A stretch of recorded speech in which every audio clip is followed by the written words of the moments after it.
Gas masks and hand grenades.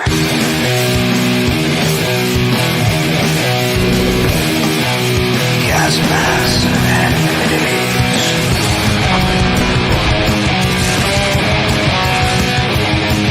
Gas masks and hand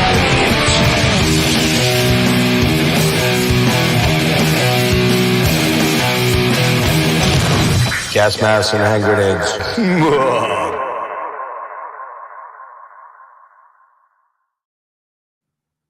Hey, what is happening? Peoples. What is going on? We are back after a night of stress and working things out last night. We are back. I am here with my buddy Melinda. Melinda, how are you? I'm doing great. Thank you. And we don't have any echo. Oh, no. No, just kidding. That was a pain in the ass last night, to be honest with you. It was like really a stressful situation. Now I'm having more stress. What is going on here, dude? Why can't I bring up? Hold on. Hey, AZ Mick, what's up? What's going on? Yeah, we're gonna get this done tonight. Hello. Finally. But I'm having a weirdness now. I can't minimize my StreamYard window. What the friggin' hell? You gotta be joking with me. Is something in retrograde? Something's going on, man. This is insane. All right. Let me see if that works. Hold on. Hang on. Yeah, I can't minimize my StreamYard window. Why? What the friggin' hell? Hang on. No, there we go. All right, there we go. So guys, we are here tonight. This is one that we've been trying to get done for, I don't know how long now, Melinda, like, I don't know, 6 years, something like that. Feels like it anyways. And so we are going to talk about the UK OGs of space rock. I would say they're probably the OGs. I mean, there's probably other bands that were kind of doing something, similar. Pink Floyd, obviously, the early Pink Floyd was very space rocky. Particularly after Pipers at the Gates of Dawn, where that was kind of a weird Brit pop psychedelic thing. But they did what Pink Floyd did, Obscured by Clouds and Saucerful of Secrets and all that stuff. And they were kind of space rocky and trippy, sort of drony stoner music, right, with the crazy light shows and stuff. But I think Hawkwind were kind of the first OGs of excuse me, this tripped out psychedelic stoner acid fueled music that was very much tied in with the free festival culture of the late 60s and early 70s in the UK, which we don't know about that over here because we didn't have anything like that, right? And so the band itself, let me give a little bit of history here. An English rock band, Hawkwind are an English rock band known as one of the earliest space rock groups since their formation in November 1969. Hawkwind have gone through many incarnations, many. And I don't know that we're going to super hyper focus on drummers leaving and bass players leaving and this guy coming and that guy. We'll note the real notable guys like Lemmy, and we'll note the guys like Simon House and Robert Calvert, and the real kind of the guys that really made a huge difference. But, Joe so-and-so on the bass that played for one album, and then Joe Blow that played drums for one album. I might mention him in the personnel, but I'm not going to talk much about him. It's just, we'd be here all night because I think there's about 30 different members of Hawkwind that have come and gone, throughout the years. Now, the one guy that's not ever come and gone is Dave Brock, kind of the main dude, the main guy that kind of got this thing going. So since the formation in 1969, Hawkwind have gone through many incarnations and have incorporated many different styles in their music, including hard rock. I don't know what's going on with me here. Excuse me. Hard rock, progressive rock, psychedelic rock. They're also regarded as an influential proto-punk band, which I did not know about until I listened to a couple of the albums that I had never checked out and really liked, actually. Notable musicians who have performed in Hawkwind include Lemmy. We talked about Robert Calvert, Nick Turner. We'll talk about him, of course. Hugh Lloyd Langton, rest in peace. Ginger Baker from Cream, rest in peace. Lemmy, rest in peace. Robert Calvert, rest in peace. Nick Turner, rest in peace. Do you see something like familiar going on here? Like somehow Dave Brock has survived to 83, and all these other dudes are dead, which is bizarre. He's older than my mother. Yeah. However, the band are most closely associated with their founder, singer, songwriter, and guitarist Dave Brock, who's the only remaining original member. Dave Brock and Mick Slattery had been in the London psychedelic band Famous Cure, and a meeting with bassist John Harrison revealed a mutual interest in electronic music, which led to the trio embarking upon a new musical venture together. 17-year-old drummer Terry Allis replied to an advert in the Music Weekly, while Nick Turner and Michael Dick Mick Davies, not sure what that meant, Dick Mick, D-I-K-M-I-K. So That's his nickname. Mick is a nickname for Michael. Dick Davies, maybe. Old acquaintances of Brock's offered help with transport and gear, but were soon pulled into the band.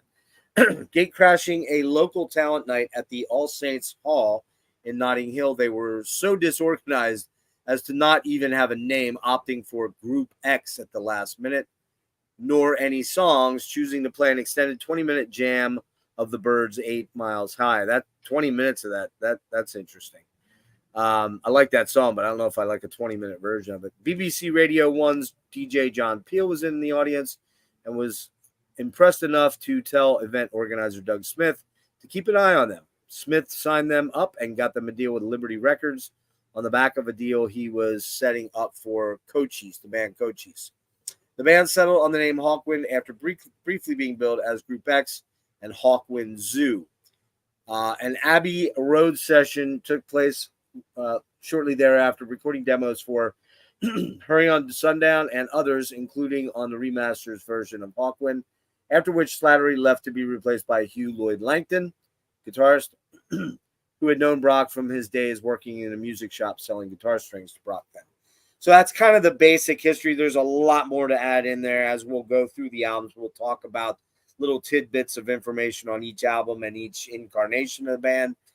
I did not research this deeply, but I'd be shocked if more than 2 albums ever went by that there wasn't a change in some personnel grouping. I mean, I think the first album to the second album, there's already a change I think. So we'll get there in a minute. But okay, so starting on these albums, well, actually, before we get to that, Mel, tell me a little bit about where you came into this band and how you came into this band and what your first kind of how it happened to you, because obviously you didn't first hear them in 1970 because you would have been probably not born yet, or 1, right? You were like just born, right?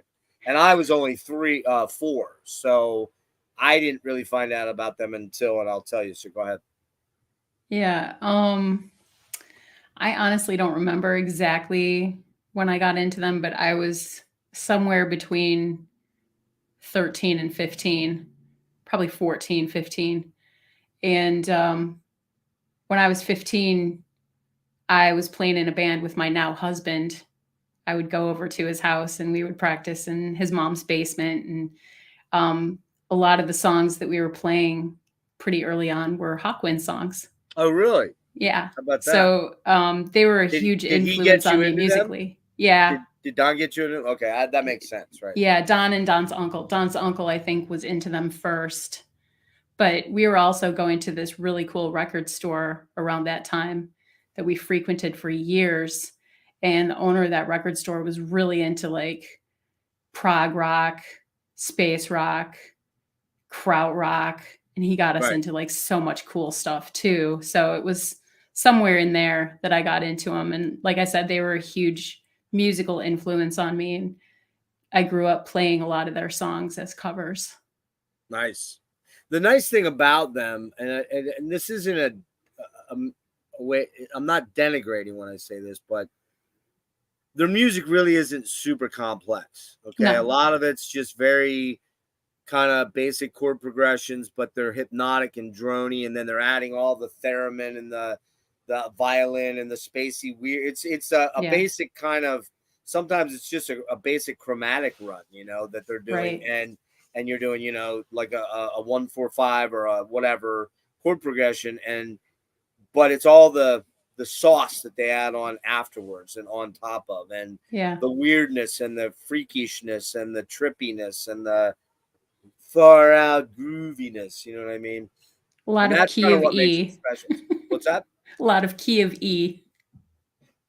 A lot of weed, a lot of acid back A in the lot of day, I'm acid, a sure. lot of key of E, A weed, lot of acid, all the good drugs. absolutely, man, all that All the stuff. good scales.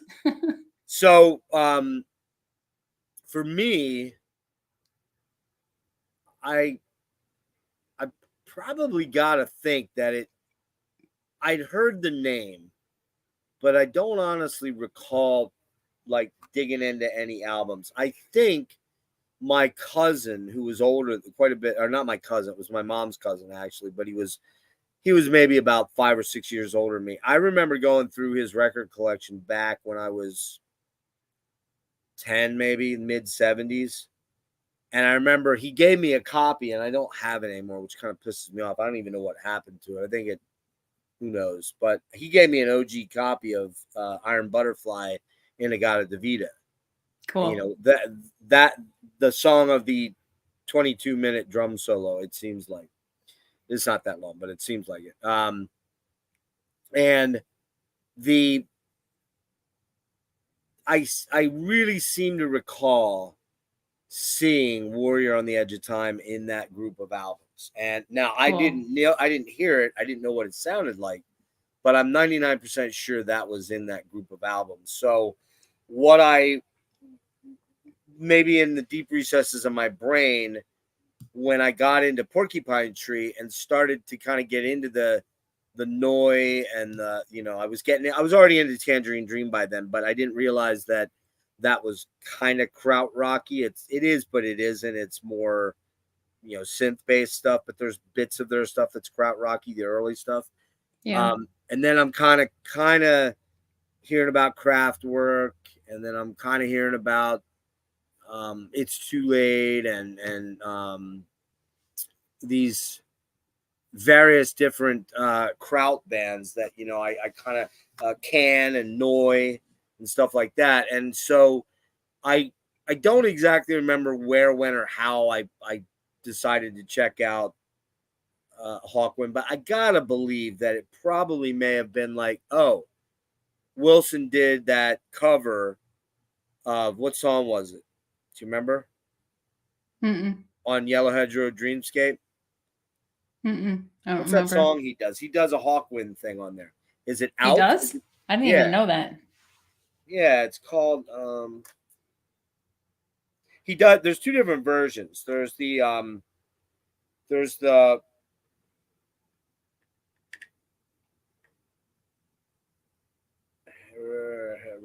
how do you spell Hedgerow? HDG row. All right. So the original version had.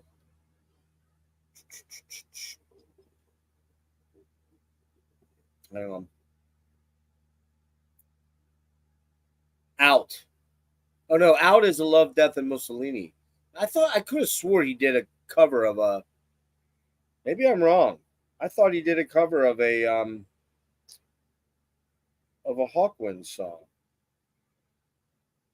but it's kind of looking like maybe I'm like high or something.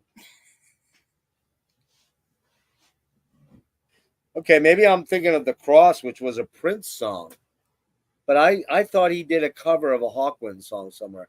Anyways, I'm pretty sure that Steve talked about Hawkwind back in the late '90s, early 2000s, Oh and yeah. that's where sort of the seed was planted. Oh, yeah, that band. I remember that band. I remember that name.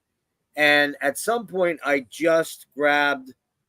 I guess for me, I'm trying to remember which was. I think I grabbed Space Ritual. And at that point, I was like, okay, what the hell is this stuff? Like, this is weird.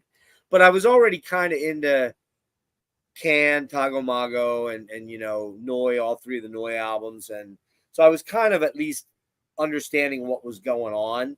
But what I kind of gravitated to with them over some of the German krautrock was that Hawkwind always just had a little bit of a metal, or not a metal, but a harder rock vibe to them.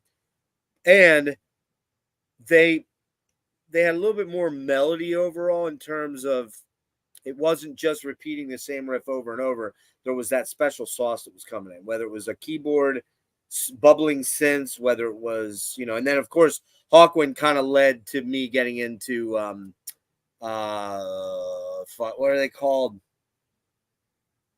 Strangitude. Osric Tentacles. Osrics, yeah. So my experience with Hawkwind was kind of tied in with the Osric thing, and there's very similar stuff going on there, of course. And certainly Ed probably took a hell of a lot of inspiration from the Hawkwind camp to do what he ended up doing. But so yeah, the first album that I think I got was Space Ritual, and then I'm pretty certain I grabbed Warrior and Hollow Mountain Grill. And I have one more, and I can't think of which one it is. And you're going to show your stuff because you have all the albums and and a couple CDs. I didn't dig Space Ritual. There we go. Yeah. Is that the new reissue or is that the original one? This is the 2006 reissue. Okay. So this one has the reproduction of the program that they gave to the attendees of the concert in it. Did you see they just put out a box set for this? It's like, I want to say it's 8 to 10 CDs. Yeah, Don ordered it. It's a whole book, and you didn't get it yet? No. $141 I saw it on Amazon. Now, I've got in my cart, just to let you know, this deep dive kind of got me like, oh man, I shouldn't do it, and I can't do it, but the box set that just came out in July, I think it was, it has Quark, the Hawk Lords album, PXR 5 or whatever. Do you have that? Yeah. Oh, you guys got that? Okay. I just dropped it. Oh shit. Yeah. So Days of the Underground. Yeah. That's how is it? Is it pretty cool? It's pretty cool. Nice. Yeah. Is that I just dumped the CDs on the floor? Is it a slipcase or is it a book? It's a slipcase. So there's sleeves with the discs inside of it. Okay. And then it comes with a book too, I believe, right? Yeah, there's a book. Okay. Sorry, I made you drop those. Well, I didn't pick it up right. We lost her. She's gone. So yeah, so we're gonna get into these albums here now that we've kind of gone through that, and we can show that stuff that towards the end when we get to those albums, and we'll get into that, Mel. All right. Okay. Good? All right. Cool. I just had to pick it up off the floor. Yeah, so you didn't roll over it with the chair, right? With my chair. Okay, so the first album comes out August 14th, 1970. It is simply entitled Hawkwind. AKA Hawkwind Zoo. Hawkwind Zoo, right? It was recorded during April 1970 at Trident Studios. Came out on Liberty in the UK and Europe, and United Artists in the US. It was reissued in One Way in 1992, Repertoire in 94, and Parlophone in 2015. It was produced by Dick Taylor and Hawkwind. Couple notes quick before we get into it. After several unsuccessful attempts in the recording studio where the band disliked recording their parts separately rather than jamming together in one big room, they opted to simply record it live in the studio. The bulk of the album is composed of a freeform instrumental piece that the band named Sunshine Special. Say that 5 times back to back. Sunshine Special, but it was separated into different tracks on this album. On the LP, Paranoia ends after the first minute, with the music slowing down as though the turntable is stopping, then picks up as the first cut on side 2. So it's Paranoia 1, Paranoia 2. Lyrics are scant, but those that are represent or present, and the song titles are a reference to the drug experience, as the sleeve notes explain. This is the beginning. By now, we will be past this album. We started out trying to freak people out, trippers. This is a quote from Dave Brock. Now we are trying to levitate their minds in a nice way, without acid, and ultimately a completely audio-visual thing, using a complex arrangement of guitar, electronics, lights, and environmental experiences. The two bookend pieces of Hurry on Sundown and Mirror of Illusion are more of a nod to Brock's alternative activity of busking. And I always wonder, like, I always am like, what does busking mean? It just means going out and jamming at a coffee house and hoping people give you money on acoustic or something like that, usually. And were released as a single in edited form. The cover is a fantasy painting that shows several dragon figures emerging from piles of leaves that also spell out the name of the band. On the front cover, the dragons are shown with human arms, while the reverse cover shows a dragon's head. Yeah, I'll blow you up in a sec here. Let me see. Hold on, I'll blow you up quick. Hey, what's up, Mark? How you doing, bud? Where was that? Shows a dragon's head as an automobile with a driver wearing sunglasses. Adverts for the album proclaimed Hawkwind is space rock. So there we go. Well, where's the automobile? Oh, in the back, the lower. Oh, there it is. Okay, cool. That's pretty cool album cover. I like it. It's kind of Robert Deanish, but not exactly fantasy. It's more weird, trippy, acid drenched sort of imagery. So how about we jump into this album and we talk a little bit about this one? There are 11 tracks on it, of which basically, like they said, the reason is through Seeing It As You Really are kind of all one 20+ minute track. So go ahead, Mel. Yeah, so this one is just so much steeped in the late 60s psychedelic blues vibe. It's to me like a different album from their other albums. They were just kind of finding their way, finding their footing with their musical identity. And right off the bat, Hurry on Sundown kicks in with this awesome blues line. Like the bass is playing this awesome blues. There's harmonica. It was actually inspired by a blues song from 1934 called Hurry Down Sunshine, which may be where the tongue twister came from that you mentioned a few minutes ago. And it's, I don't know, like I always used to think of it like Hurry on Sundown, like so we can take the acid. Probably, like, yeah. It's time to take the acid. And then the next track, The Reason Is, it's like the trip is beginning. And it just, you're transported to outer space or inner space, wherever you're going. Right. And it's just this very free flowing instrumental with basically like space moaning that sets the tone for the next track. There's a lot of that going on. Yeah. Which is Be Yourself. And the vocals are just basically repeating to remind us to be yourself, see yourself. And then it breaks into a jam with Nick on saxophone doing a sax freak out. And then there's a great blues guitar bit in there from Hugh Lloyd Langton, who is one of my absolute favorite guitarists. I love his guitar work. Who? And then Hugh Lloyd Langton. Hugh, yeah, he's real. Huey. He's really cool, man. Sadly, he passed away quite a while ago. Was it recently or was it a while ago? It's been a little bit. I want to say it was like 2012 or something like that. It's been a little while, yeah. But the song like continues to build in this very cosmic way, and then it goes back to the reprise of the beginning of the song with the lyrics, be yourself, see yourself. And then we have Paranoia Part 1, which ends what would be side A of the LP, where it sounds like the turntable is slowing down and stopping at the end of it.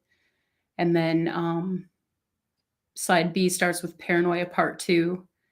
And they just keep saying, higher, higher, higher. Yeah. And next track is Seeing It As You Really Are. And I think this is the part of the trip where your mind's been blown and everything around you is like one revelation after another. And there's more great guitar work from Hugh on this track for sure. And then there's Mirror of Illusion, which is the final track on the album where you're coming down from your trip and you'll never be the same. Yeah, it's I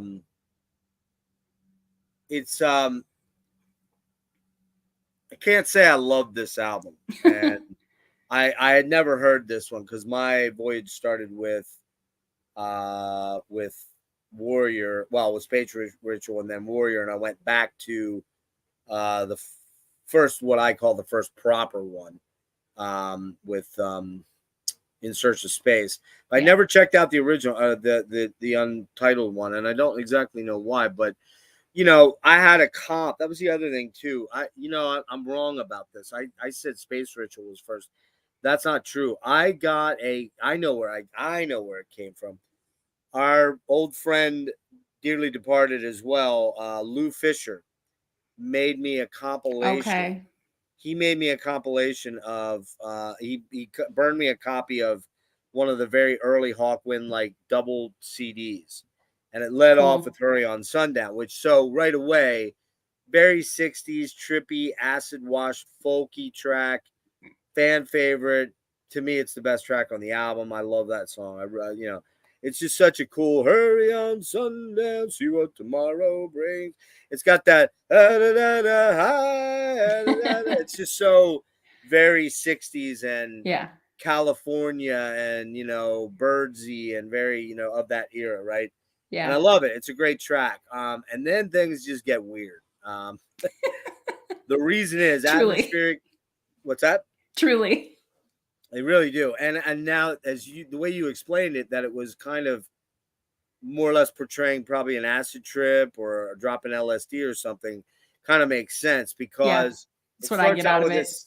Yeah, it starts out with this atmospheric, hippie, space electronic droning with haunting swarm-like swells of cymbals and droning noise, kind of meandering and kind of purposeless. I guess that's we're lifting off, man. We're lifting off.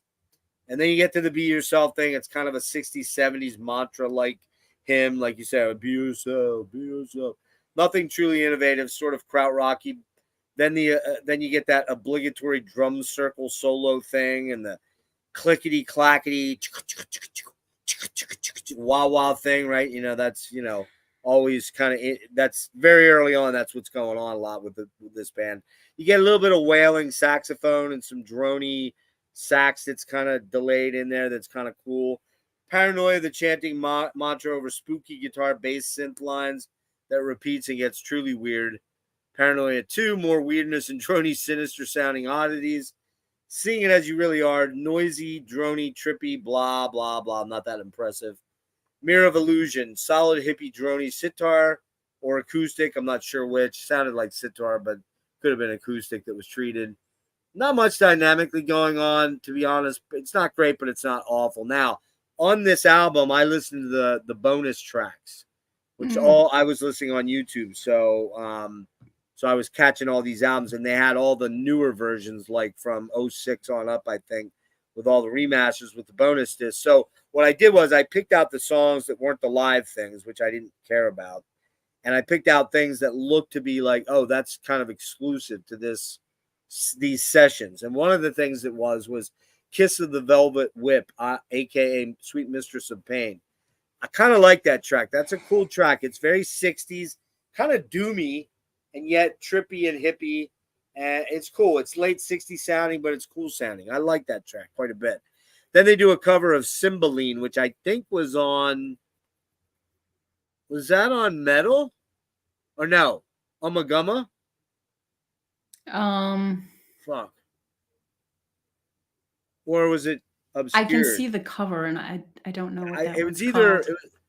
it was either obscured Umagumma or maybe it was Adam Hart Mother. No, definitely not. When was Adam Hart Mother? 71 or 70? I don't know the year, but I know Shit, the I don't cover of remember. that one, and I know it's not that one. Anyways, maybe somebody in the chat will know. Cymbeline from Pink Floyd. They do a cover up. It's not bad. They do a Willie Dixon cover that's kind of not in love with this album. It's very spotty for me. Lots of pointless. I hate to say it. Lots of pointless garbage. It's just not an album that I'll ever go back to. I love Hurry on Sundown. Mirror of Illusion's okay, but it's not something I'm gonna be like, oh, I gotta have it. I gotta as a completist, I gotta have it.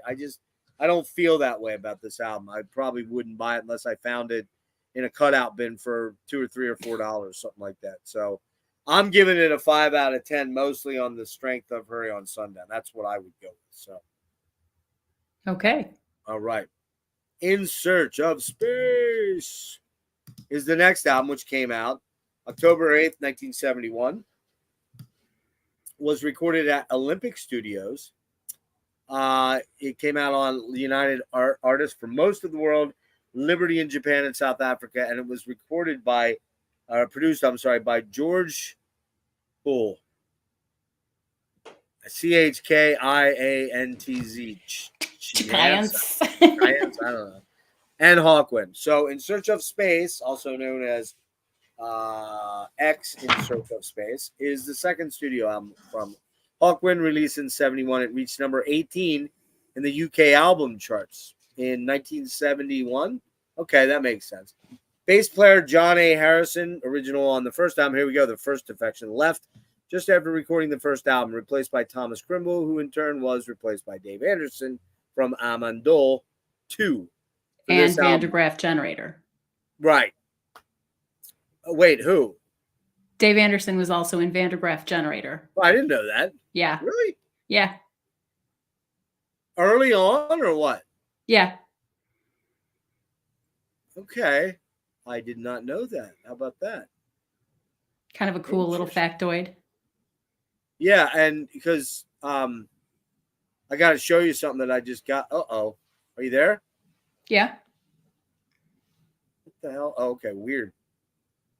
You know what? I What? just figured this out. Well, I don't understand why I can't do my normal split the screen, and I just realized when I left and came back, the screens were dark. And it's I think it's because of I've got two different windows up, and I didn't realize that. That's kind of weird. Anyway, all right, moving on. Just a realization there kind of hit me. So all right, so we got he actually left before the release. Electronics player Dick McDavies had also temporarily left, so the band's live sound engineer Del Detmar was pulled in as a replacement, whilst Hugh Lloyd Langton had departed after a very bad, serious LSD experience at the Isle of Wight Festival when they were playing out. The band originally started to record the album at George Martin's Air Studios, but after a week with very little to show for their efforts, and the studio engineers reporting to be reluctant to work with the band after reports that friends of the band broke into George Martin's drinks cabinet, pinched all his booze, and spiked the engineers with acid. Yeah, that might affect things a little bit. The record company moved them to Olympic Studios to work with George, whoever that guy's last name is. Giants. Giants, yeah. She blinded me with giants. Anyways, to finish the recording quickly. The band had started working with a wider range of artists, many of whom were contributing to the underground press. Graphic artist Barney Bubbles titled the album and designed the cover with space-age poet Robert Calvert, who produced the accompanying 24-page The Hawkwind log with photos by Phil Franks. The front cover is a die-cut interlocking fold-out. The back cover, oh yeah, I want to see that then in a minute. Hang on. The front cover is a die-cut interlocking fold-out. The back cover has a shot of a naked Stasia. I guess that was the girl that was the go-go dancer that was on stage with them. Stacia. Yeah. Under strobe lights There and the phrase. Is. Oh, there she is. We just showed Bush. Look out. We showed Bush. I'm all for the Bush. Anyways, where were we at? Crap. Now, see, you got me all. You show me vagina, and what happens? All of a sudden, I can't think at all.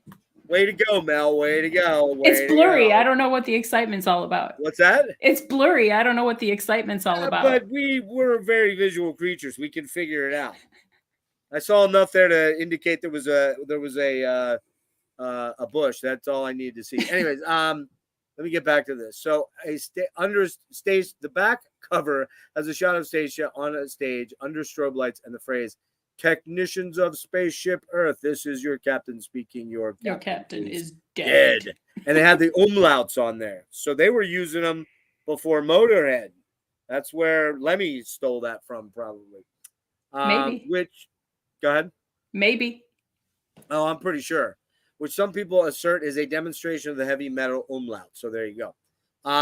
The inside panel features individual portraits of the band.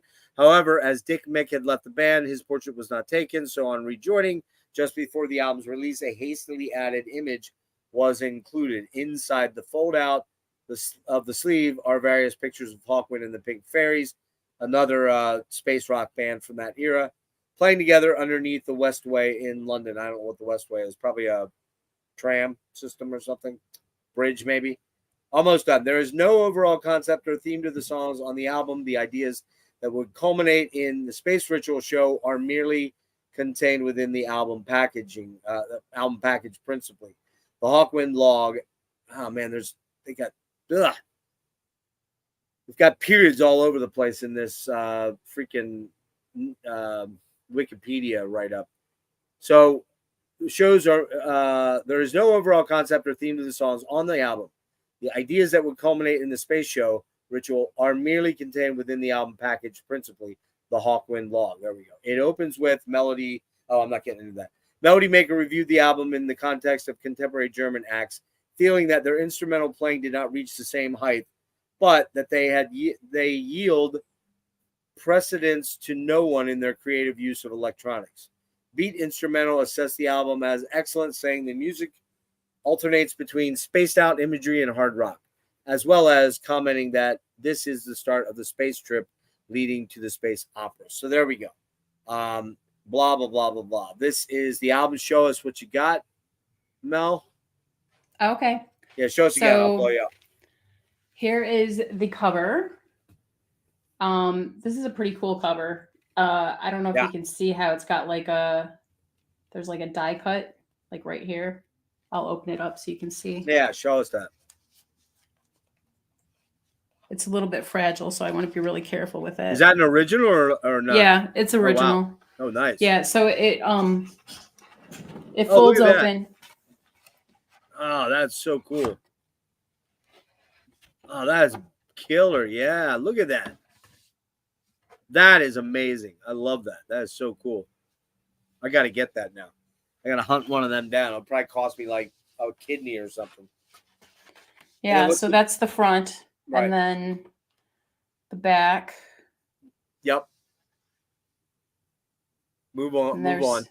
They'll probably Technicians of Spaceship Earth. The quote on there. Cool. Cool. Here's the Hawkwind log. There's the log. That was this inside. Is pretty that, rare. Right? This is pretty rare. This is hard to find with the album. Yeah, because a lot of them probably got pitched or damaged. There's a lot of cool imagery in here. Nice. Look at that. That is badass. My booklet's pretty mint, which is pretty cool. Was it in the album or did you buy it separately? It was in the album. Oops, that's upside down. Now, did you buy that on the second? You bought it obviously on the secondary market. When did you get that? We've had this for many, many years. This is something that we would have gotten when we were very young from our friend's record store. Oh, wow. Yeah. So we've had this for a very long time. Have you looked that up to see what that original version goes for? I'm sure Don has. I have not. Okay. We'll have to look that up then. Maybe when you're... Actually, while you're talking that up, I'll look that up. I'm curious. Yeah. And for anybody that likes to read articles or collect magazines, in Prague Magazine, this was October of 2021, they had a 50th anniversary of In Search of Space. And there's a really nice article about the band in there. Oh, nice. All right, rip into the album then. Curious. Yeah, so it starts with the track "You Shouldn't Do That," which has some really cool analog synth sounds. Kind of a funny quote from Lester Bangs, who was with Rolling Stone, when he reviewed the album, which he liked, by the way. Right. He said that it sounded like barfing computers. Oh, really? Yeah. So kind of just a funny comment. Barfing computers. That should be my new band name. Barfing computers. Works for me. Yeah. But it's got like really great driving drums and bass, which so many of their songs have.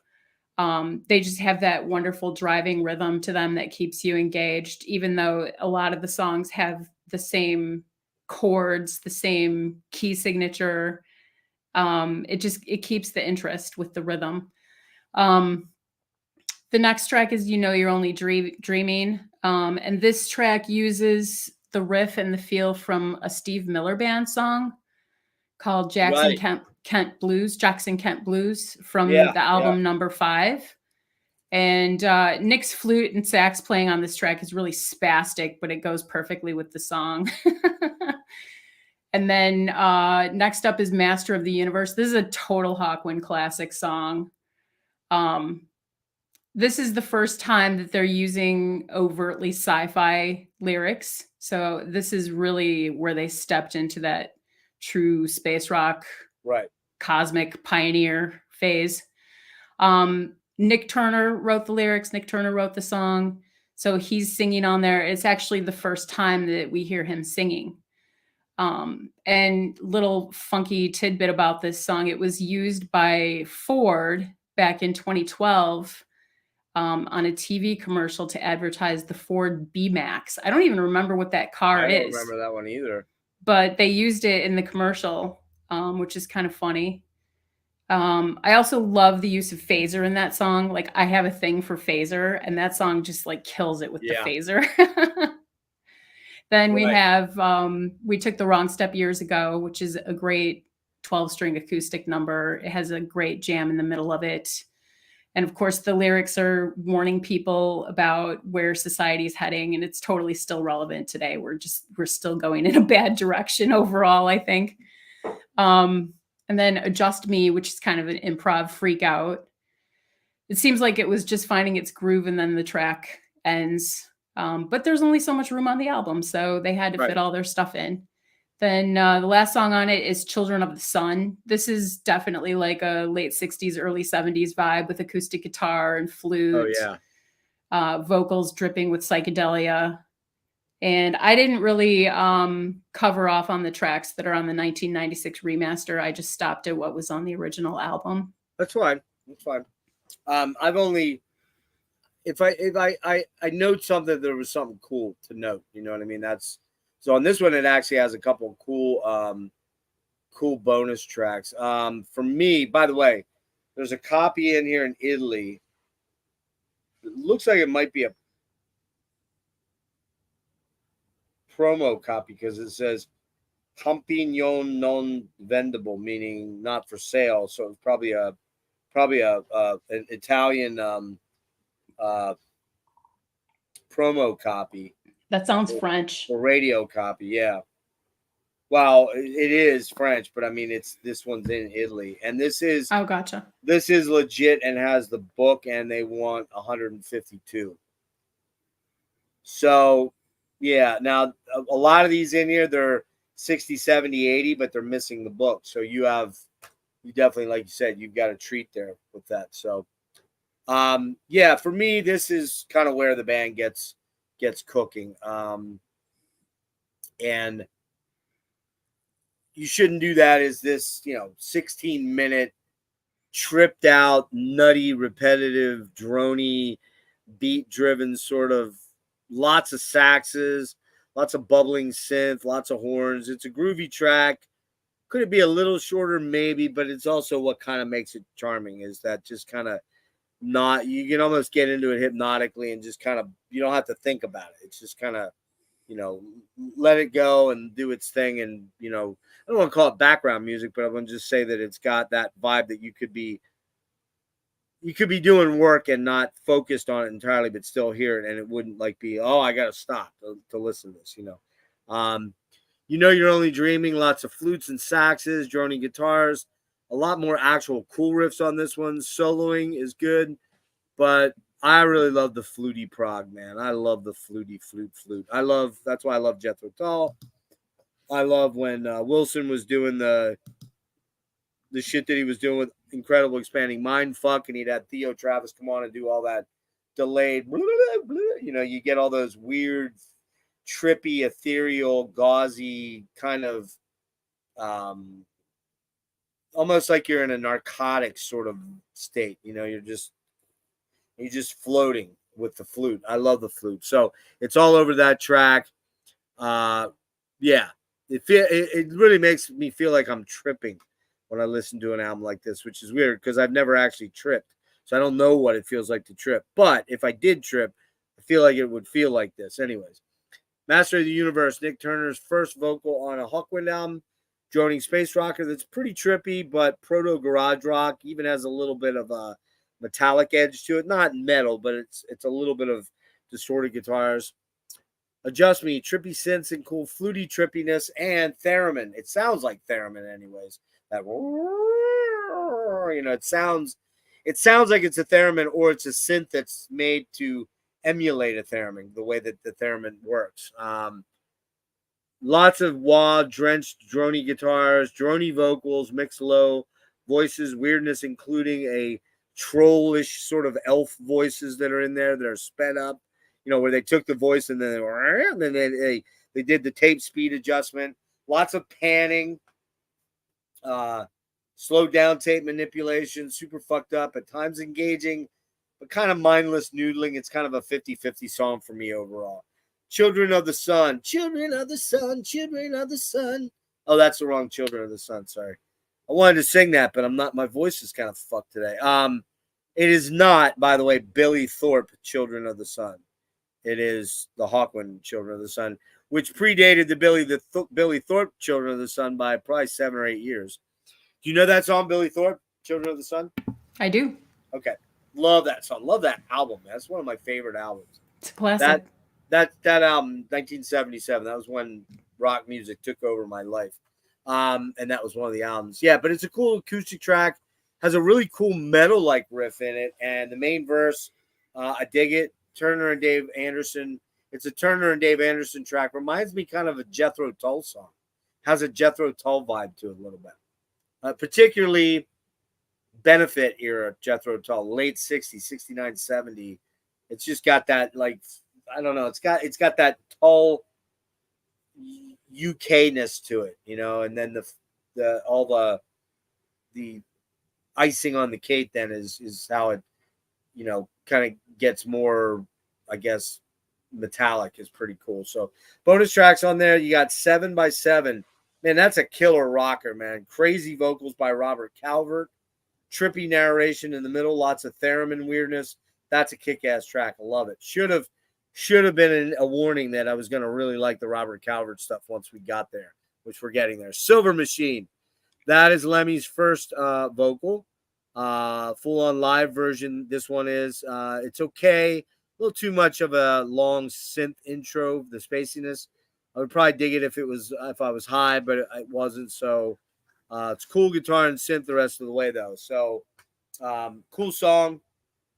Born to Go, kind of doing what they do best, grooving and rolling and tripping out with snarling vocals in the distance by Robert Calvert.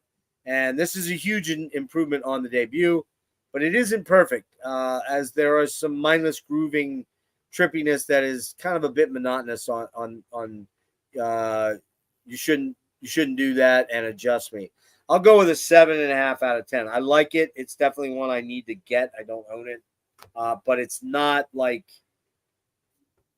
It's not where there's a couple of albums that are coming up that I think are far better. So, all right. Do, re, mi, fa, sol, la, ti, do is the next one. That comes out November 24th, 1972, recorded September through October 72 at Rockfield Studios. Rockfield Studios, by the way, where A Farewell to Kings and I believe Hemispheres were both recorded. It's out in the country. It's a kind of a country farmhouse, but this was one of the first albums that was recorded there. Might even be the first, and it was a very rudimentary place. In fact, I don't know if I noted in here. Let me see.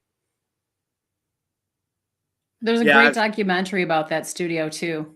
I've seen it. That is really good. Yeah. I saw it on YouTube, I believe. Yeah, it's called Rockfield, the Studio on the Farm. Yep, I did see that a while, but I need to rewatch that because it is really cool, and it's just like a cool place. It'd be like. If I was in a rock band, that'd be a cool place to go. As long as I could get alcohol and drugs, I'd be totally good. And Dave Brock is in that documentary as well. Oh, I don't remember that. He is. Okay, yep. I'll have to rewatch it. Yep. Got some good quotes about the guys about Rockfield, and we'll get into that in a minute here. So the album comes out on United Artists for most of the world, Liberty in Japan, One Way in the U.S., but it didn't come out till 91 on U.S. Or that's a reissue. I'm sorry. This was produced by Del Detmer and Dave Brock, And now on this album, we have, I don't know. Hang on, man. I didn't start noting, oh no, here it is. Here, personnel. So you got Dave Brock on 6 and 12 string acoustic guitar. You got Nick Turner on saxophone, flute, vocals, Lemmy, Ian Kilmister, bass guitar, acoustic guitar, vocals, Dick Mick, Michael Davies on audio generator, electronics, Del Detmer on synthesizers, production, and Simon King on drums. Additionally, you have Robert Calvert on urban guerrilla vocals and ejection vocals. And you've got guitarist Paul Rudolph, who will be brought up again later down the road here on ejection guitars. Which is a bonus track. Yeah. Real quick notes on this one. The rhythm section of Dave Anderson, Terry Allis was replaced by Lemmy and Simon King, both of whose styles differed notably from predecessors. This changed the band's overall musical direction.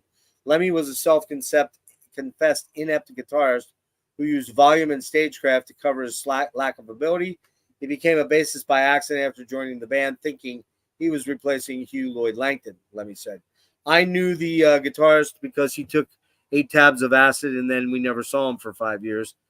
Dave Brock says, however, that he decided to play lead and continue up with the second guitarist. So Hawkwind, the other guitarist failed to show up and Lemmy was available, so he was in. Lemmy said, I learned to play bass on stage with Hawkwind. I go on stage with this bass around my neck. It was a Rickenbacker too. The bass player, like an idiot, left his bass in the truck. So I guess Lemmy absconded the bass and learned on that bass and probably kept it, I would assume. So I'm learning. Nick Turner says to me, make some noises in E. Make some noises in E. This one's called You Shouldn't Do That. Then he walks in. This led to Lemmy's very unorthodox technique of playing through a guitar amplifier instead of a bass amp, which it changes the frequency, the way the frequencies are handled. Rockfield Studio was in its infancy, and the environment at the time was Spartan. Lemmy explaining that they recorded it at the barn before they modernized it with mattresses on the walls and things. Some band members have expressed concerns with the quality of the production. Simon King feeling that it sounded as if all the bass was turned off, your amp wasn't working properly, and your stereo was bunged up all at the same time. And Lemmy added, it was just not very well recorded. It was all thin and tinny. Dave Brock explained that their method of working was, we recorded bass, guitar, drums, and vocals together, so it's as live as live can be, and then we put on the other things afterwards. We just let the tapes run and play like we do when we're playing lives. We do a 3-hour track. Imagine that, a 3-hour track, and then we cut it up into pieces. Use one piece as a complete section, join it with some other pieces with a synthesizer link or something. It's improvised, but it's together at the first place. So they just jam for 3 or 4 hours and record it, and then just start chopping it up, the tape up, and then add on whatever sugar or seasoning they wanted to, right? Yep. Sounds about right. Okay, so we're getting into the songs now. Go ahead, Melinda, take it away. Let me grab the cover for this one. Right.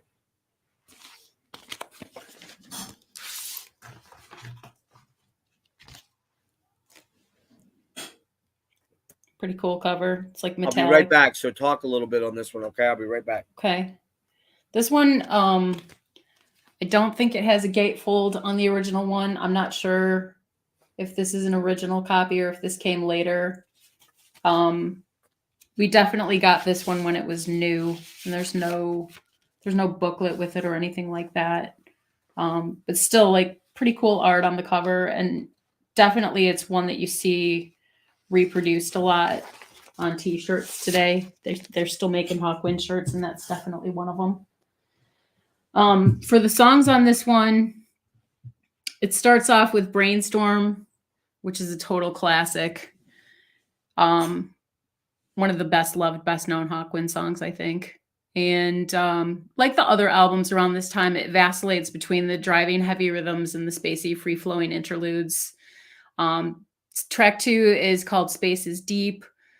The lyrics on this one are derived from Michael Moorcock's poem called The Black Corridor.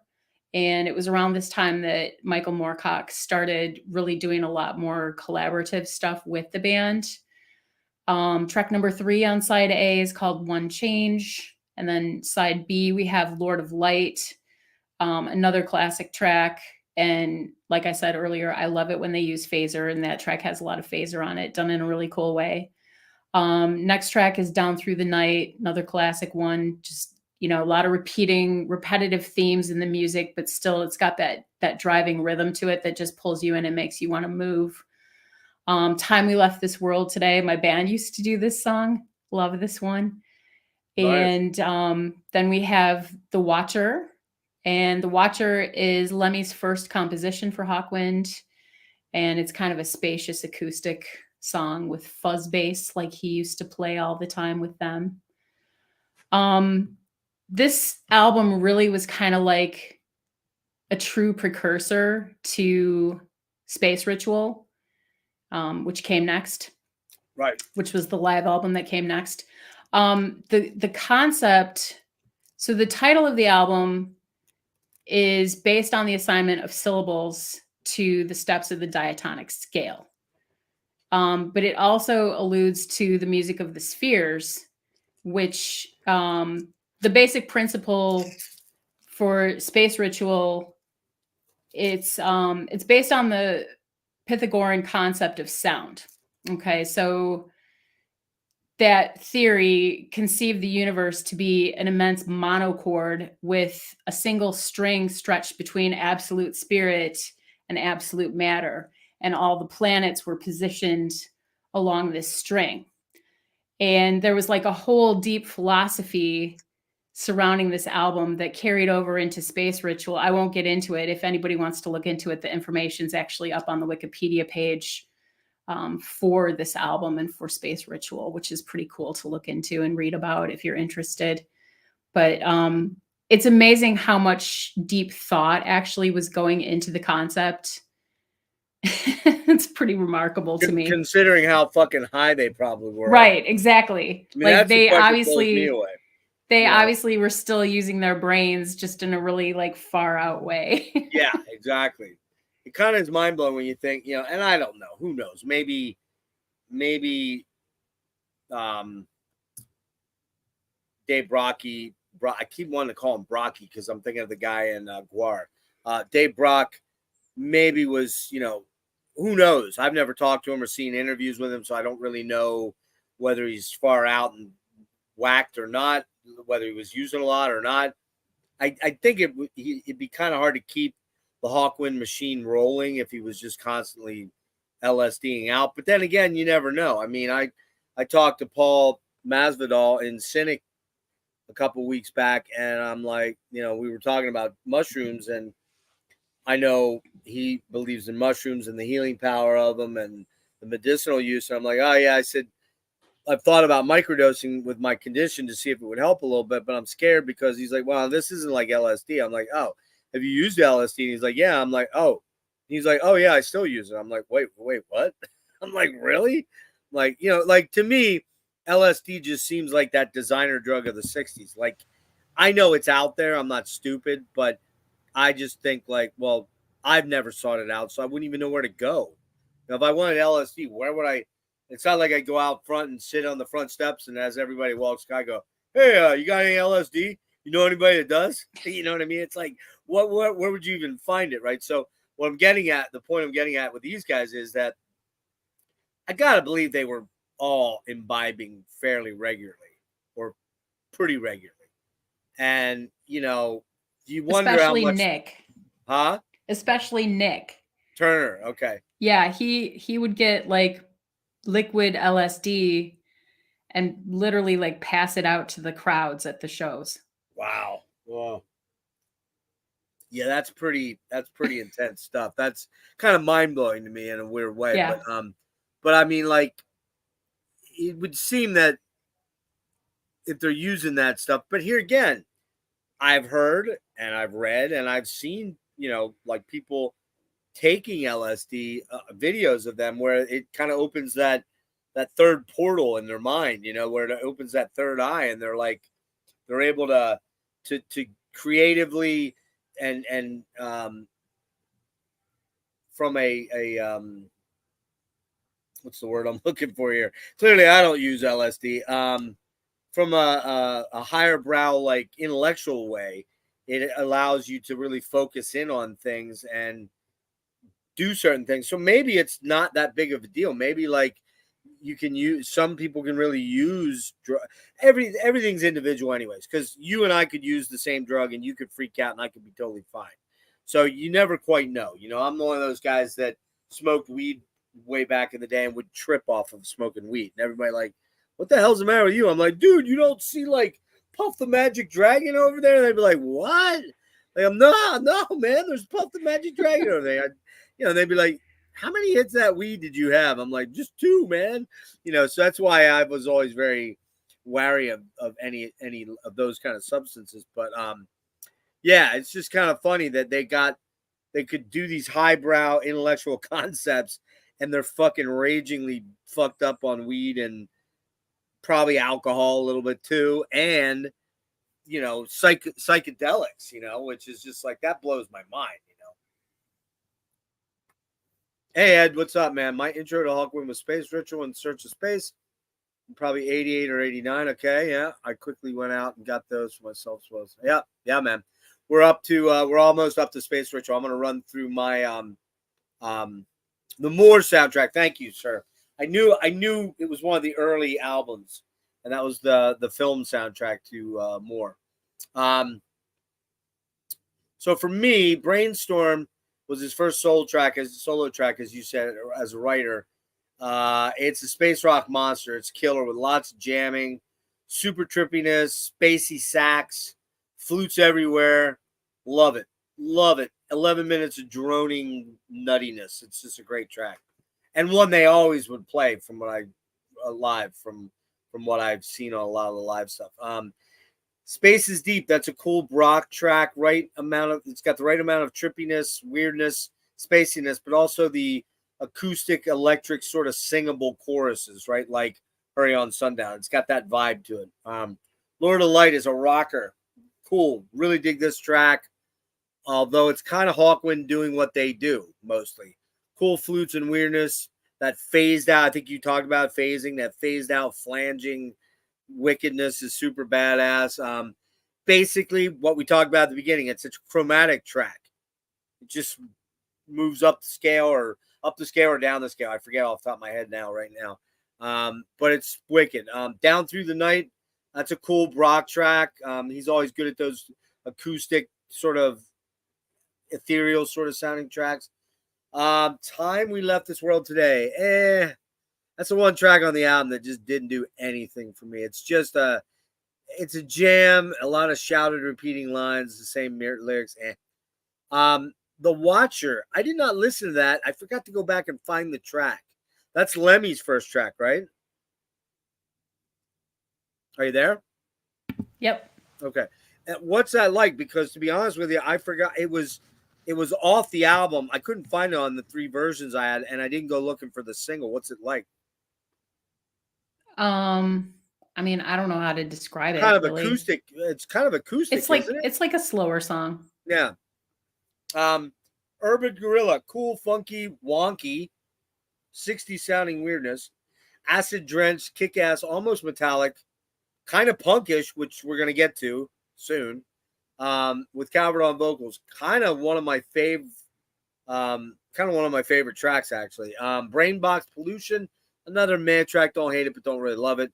Lord of Light single version, shorter but not that much different. And Ejection is a Calvert vocal, which was also on Captain Lockheed and the Starfighters. Do you have that?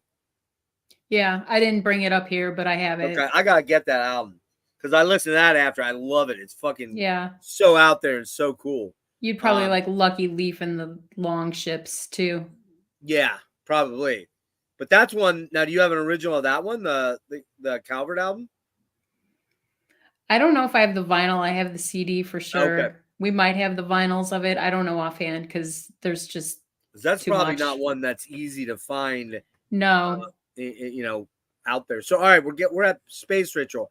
I'm gonna let you talk mostly about Space Ritual because I did fall asleep and slept most of the day, and I didn't work on it in the morning. I was going to listen to it, and I was just not feeling well enough to even take any music in earlier today. So I did the Richard Barbieri thumbnail, and I did the Morbid Angel thumbnail. So those things were done. I didn't listen to anything. So I think I got 2/3 of the way through. So go ahead and give me your assessment of Space Ritual. Yeah, so we're actually at the 50th anniversary of the release of this album, which is kind of mind-boggling that it's been real around. quick, Mel. Real Yeah. quick, let me just interject while you're up on there. This album came out May 11th, 73. It was recorded December 22nd, 1972, and December 30th, 1972.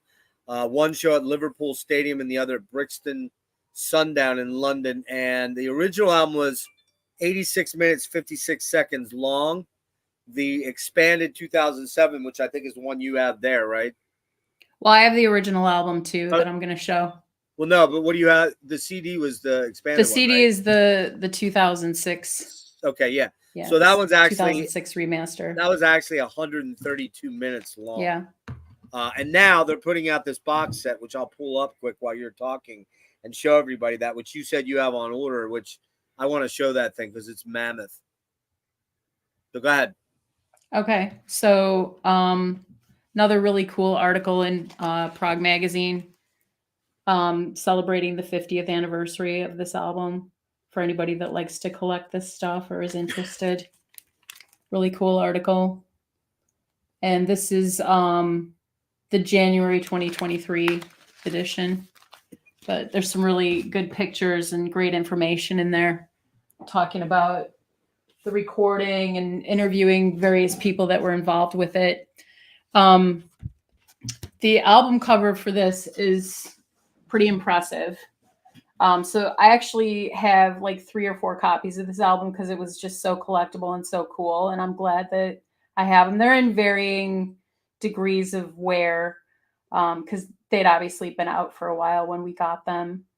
But it folds out in a pretty remarkable way. So the front cover has Stacia drawn as an illustration, and then you can see the hawks flanking her and the hounds kind of down in front of her. And then on the other gatefolds, we have live pictures of the band. Pretty cool. And then the whole cover does this. And it turns into this giant multi-paneled extravaganza. This was actually a cutout. I don't know if you guys can see the hole. There's actually a hole in it. The poor thing was a cutout. I can't believe anybody would turn this album into a cutout. It's a travesty. Anyway, so that's the original cover of it. Pretty cool, pretty collectible. My husband has one hanging on our wall because he loves it so much. Musically, this was a double album. It incorporated a lot of the material from Do, Re, Mi, Fa, Sol, La, Ti, Do and some of their other earlier stuff.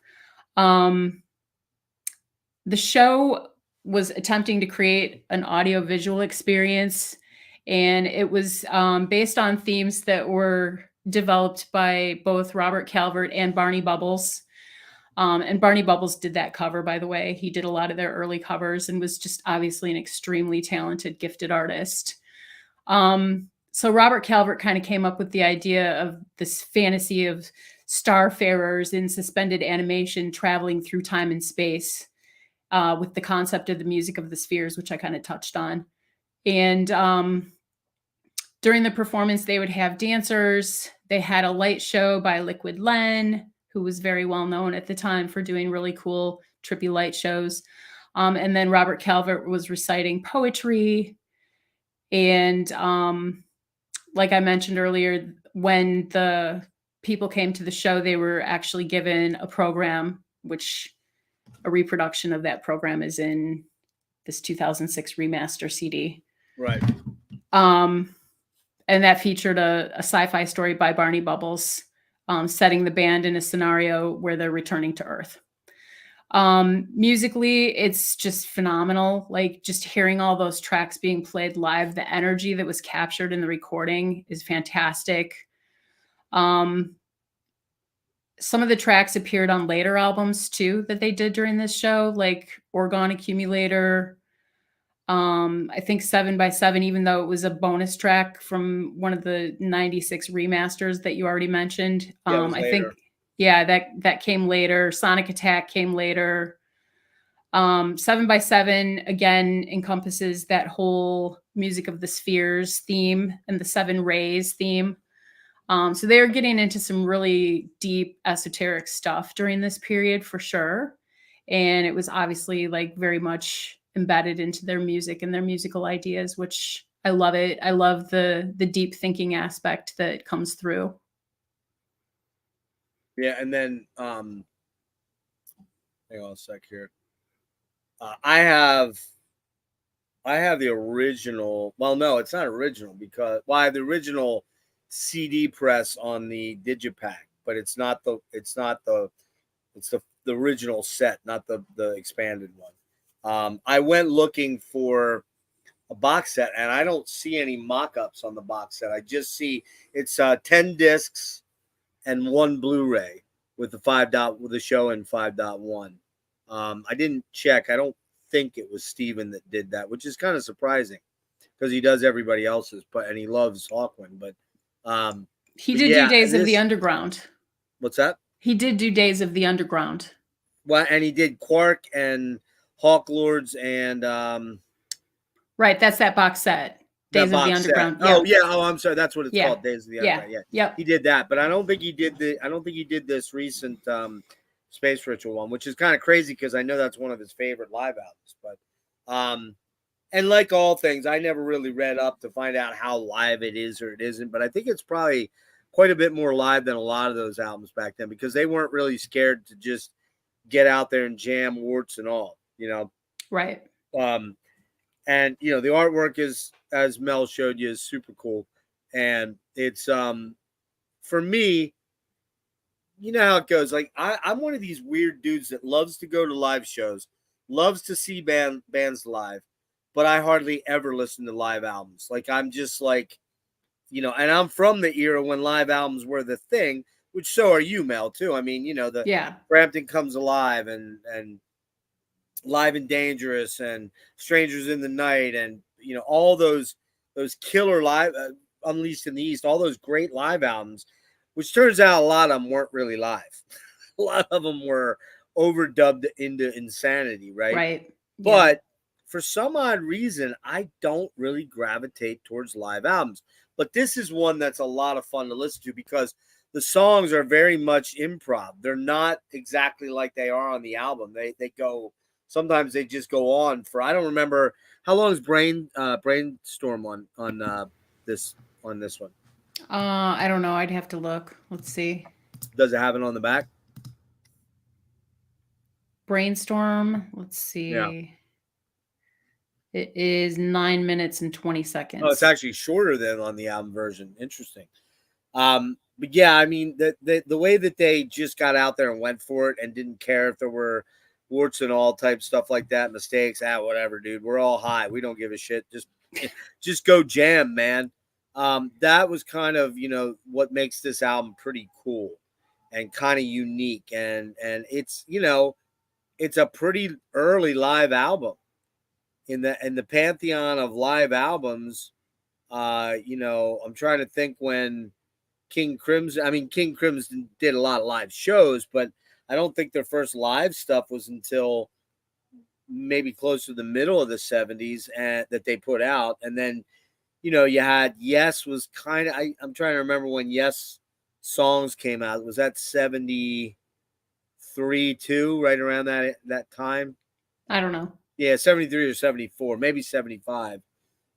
So this is kind of the era when this gets going, and it's probably not far-fetched to think that Hawkwind may have been a real big catalyst for why a lot of bands were like, hey, do you see how good that Hawkwind Space Ritual album did?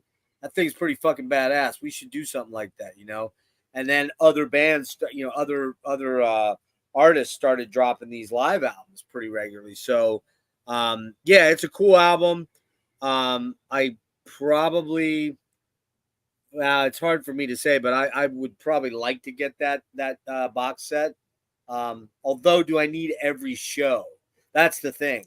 I'd want it because it's a keepsake and a cool swag thing. But would I listen to all 10 discs of the same shit? Probably not. It's not going to be the same, but you know what I mean. But I don't know. That's one I'd have to think about. I am going to get, what's it called? Days of the Underground? Yeah. Definitely getting that. It's in my cart. I've had my finger hovering over it for like a day and a half going, don't. But you know it's going to happen at some point. So next up, we've got. Hollow I the just want to Mountain throw Through. a couple. Let me just throw a couple quick things out. The Space Ritual Alive in Liverpool and London, commonly known as Space Ritual, was recorded in 1972, like we said. It reached number 9 in the UK albums charts, which is crazy, and briefly dented the Billboard Hot 200, peaking at number 179 in the US. That's nuts to think that happened, right? Yeah. That's crazy. So then what do we have here? Hang on. The recent hit of Silver Machine was excluded from the set, and only Master of the Universe remains from their first 2 albums. Interesting. As you said, and maybe you already, I think you already said this stuff. Did you talk about the Starfarers and the? Yeah. Okay. I was trying to find information on certain things. Sonic Attack had been written by science fiction author Michael Moorcock. Did we bring Michael Moorcock up yet? I don't think we did. Oh, you did? Yeah. Okay. I'm sorry. I was listening, okay. but Michael Moorcock, I will say, was one of my favorite writers back in the late in the in the 70s and early 80s. Hold on. Man, something's weird's going on in my lungs today. Yeah, he did the Elric of Melnibone and the Black Sword, Chronicle. I don't know. What's it called? Black Sword Chronicles? Was it? No. Chronicle of the Black Sword. Was it? Chronicle of the Black Sword. And a whole bunch of other great stuff that was super cool. And he would often write with Brock on concepts, but Brock would say, hey, I want to do blah, blah, blah, blah, blah. And then Moorcock would fire up the imagination, start getting all the ideas together and formulating it and putting plans in motion. Brock would suddenly get and go, oh, that's not what I was thinking. I want to do something else. He said it would happen all the time where Brock would have these brainstorms and then suddenly be like, yeah, that's not what I want to do. After all, I want to do this. But he worked with them on a lot of the early 70s material along with Calvert and lyrically, and he actually even sings a little bit on some of their stuff. And like I said, Sonic Attack was written by him. In the Q and Mojo Classic Special Edition, Pink Floyd and the Story of Prog Rock, the album came in number 8 in its list of 40 cosmic rock albums. The album was also included in the book 1001 Albums You Must Hear Before You Die at number 276. So there we go. All right. And that one, by the way, had Dave Brock, Nick Turner, Lemmy, Dick Mick, Del Detmer, Simon King, Calvert, and Stasia, the dancer and visual artist. And we're now up to Hall of the Mountain Grill, which came out in September 6th, 1974, was recorded at Edmonton Sundown Studios, Olympic Studios in January, May, June of 1974. It was produced by RTB, Roy Thomas Baker, pretty famous producer, did Queen. That's the big one that jumps out at me for him. Came out on United Artists for most of the world, Liberty in Japan, Parlophone did the reissues in 2015. The group's 4th album, it was the first by a new lineup that included Simon House on synthesizers and violin, Mellotron, which I love his addition to the band. So cool. Where did he go after this? Did he go to Roxy? No. That was Eno. Where did he go? I'll look that up when you're going through it. Absent were Robert Calvert, who had previously contributed lyrics and vocals, spoken word, and Dick Mick, who provided electronic effects. The album title was a nod to Edvard Grieg's In the Hall of the Mountain King and to a Portobello Road cafe called the Mountain Grill, now closed, frequented by the band and their contemporaries from the Ladbroke Grove scene in the early 70s. Hawkwind's frequent solo support act and occasional live guests, Steve Peregrine Took, you know who that is? From T-Rex. He was with Bolin and T-Rex. Okay. He died very young, too, of a drug overdose. Had the song The Ballad of the Mountain Grill, which he released in 95 on Cleopatra's CD under alternative title Flophouse Blues.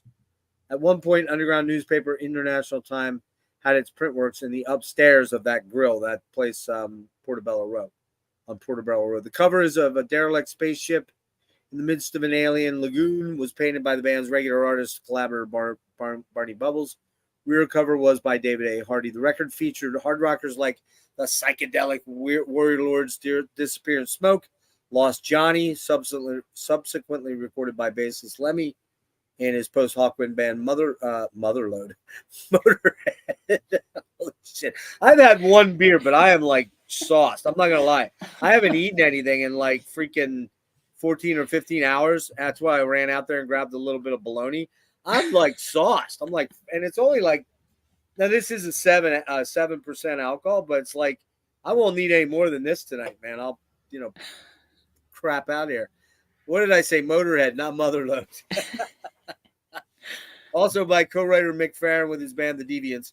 Psychedelia such as the heavily phased out D-Rider and Webweaver, as well as quieter atmospheric numbers like the instrumentals Goat Willow and Wind of Change, and the title track.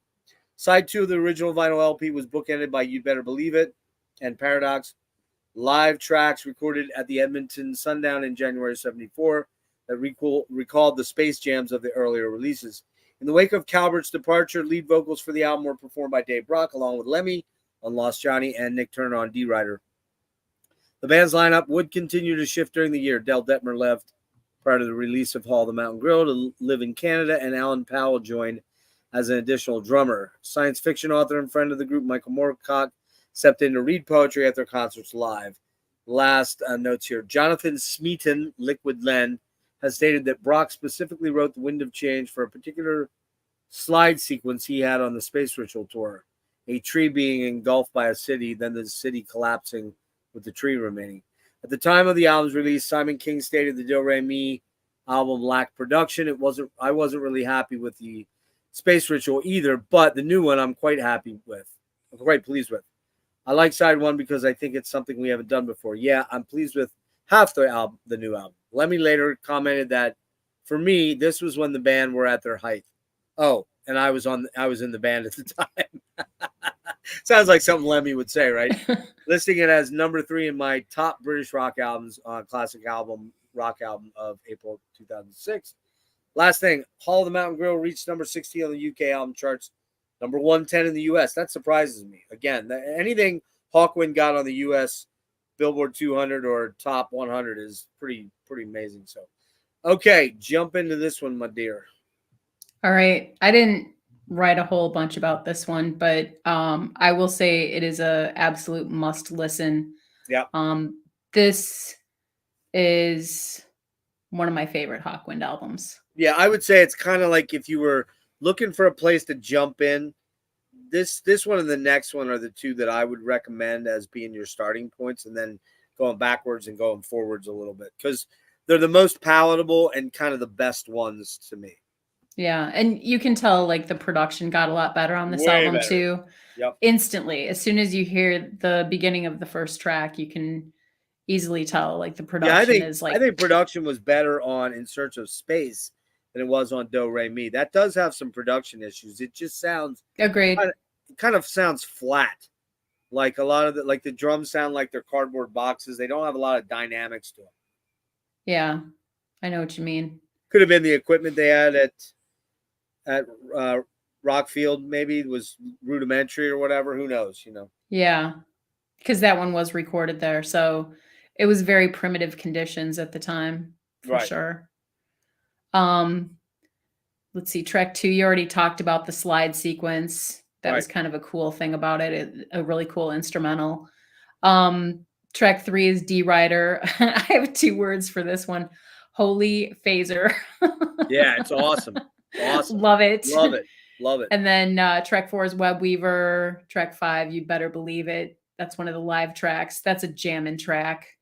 I like how side 2 has the bookends of the 2 live tracks. Paradox is the final track on there, which was also recorded at that same show, January 26th, 1974, at the Edmonton Sundown. Track 6 is Hall of the Mountain Grill, which is an instrumental. And then track 7, we have Lost Johnny, which is the Lemmy song. And then Goat Willow, which is another instrumental. I'll show the cover real quick here.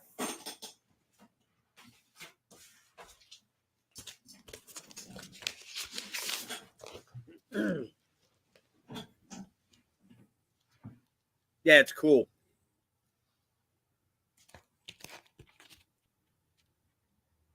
I stole some of my artwork on my thumbnail from it. Cool. The ship. Very nice. Very nice. Which I I don't think think- this thumbnail looks pretty cool. I was pretty proud of this one. This was Oh yeah, you did good. I've done better ones since, but this was one of the ones a couple months ago when I was still learning. I was like, oh, cool, I can take that image and make that disappear and make that move that around there and do all kind of cool stuff. And I'm still kind of doing things by hook and crook and lucking into them. Like I don't still fully understand masking, but that's for all you nerds that did this shit for a living, right? Right. Although it's a fun thing to know about. So oh yeah, when you feel so inclined to learn about it, it's definitely a valuable skill to have. I might have to give you a yell, or at least I'll probably do a original or do a YouTube video. By the way, before, you mentioned Van de Graaff. Yeah. I don't know if I showed you this. Did I show you this? I don't know. Ooh, that's pretty. Ooh. Well, Still in the shrink wrap even. I don't want to spend your money, but let me double check something because I'll tell you what happened there real fast. Let me look. I'm going to check real fast. Because again, I don't want to spend your money, but the price on that was impossible to pass up. And so I'm doing this series called the Dad Series, Definitive Albums Deconstructed, which I'll get with you, then we'll figure something out. But long story short, it went up a couple dollars. Check this price. Oh, wow. You know how many? Do you know what's in this box? No. Okay, let me read it to you real fast. I know this is Hawkwind, so we'll get back to that in 1 second. A super deluxe 20 disc box set. Did you hear that? 20 disc box set comprising 17 CDs, 3 multi-region Blu-rays containing all the recordings made by VDGG for Charisma Records between December 69 and July 78. So it's got newly remastered versions of the albums The Least We Can Do Is Wave, H to HE, Pawn Arts, God Bluff, Still Life, World Record, Quiet Zone, Pleasure Dome, and Vital, along with previously unreleased concerts in Paris from 76, BBC sessions recorded by the band between 70 and 77, and previously unreleased studio outtakes. In addition, the set includes stunning new stereo 5.1 surround sound mixes by Stephen W. Taylor of the albums HHE, Pawn Arts, God Bluff, and Still Life. Along with that, the video vaults features restored TV appearances by the band for German TV, Beat Club, French TV, Belgian TV, Austrian TV, and the promotional film for Wondering and Cat's Eye Yellow Fever. And then it has a book as well. Wow. Full book. For $146. This thing was going, when it came out, when I first saw it, it was going for over $350. And so I was talking to my buddy Eric, and we decided to do up in Canada, a young kid, and he's a real prog nerd, and he's like, hey, let's do VDGG. And I'm like, dude, I don't really own any of their albums. I have a box set, the original box set, the purple one from, I don't know, the late 90s, early 2000s that Ken Brown, I don't know if you remember him from the PT Trans. Ken Brown sent me CDRs of, and that's all I own by them. I do have HE. Sorry, I have HE, and I thought, man, I don't know if I want to. I want to do them, but I don't really own anything. And he's like, yeah, I don't really own anything either. So I'm scanning while we're talking. I go into Amazon just to see what's available, and that box set pops up, and I see it for $140, and it was $140. I'm like, Eric, dude, why the fuck did you have to bring this up? Why did you have to bring that band up?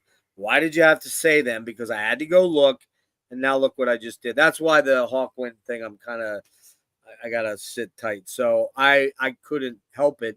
I got it. I ordered it on a Wednesday. It came from Germany. It did not come from US or the UK.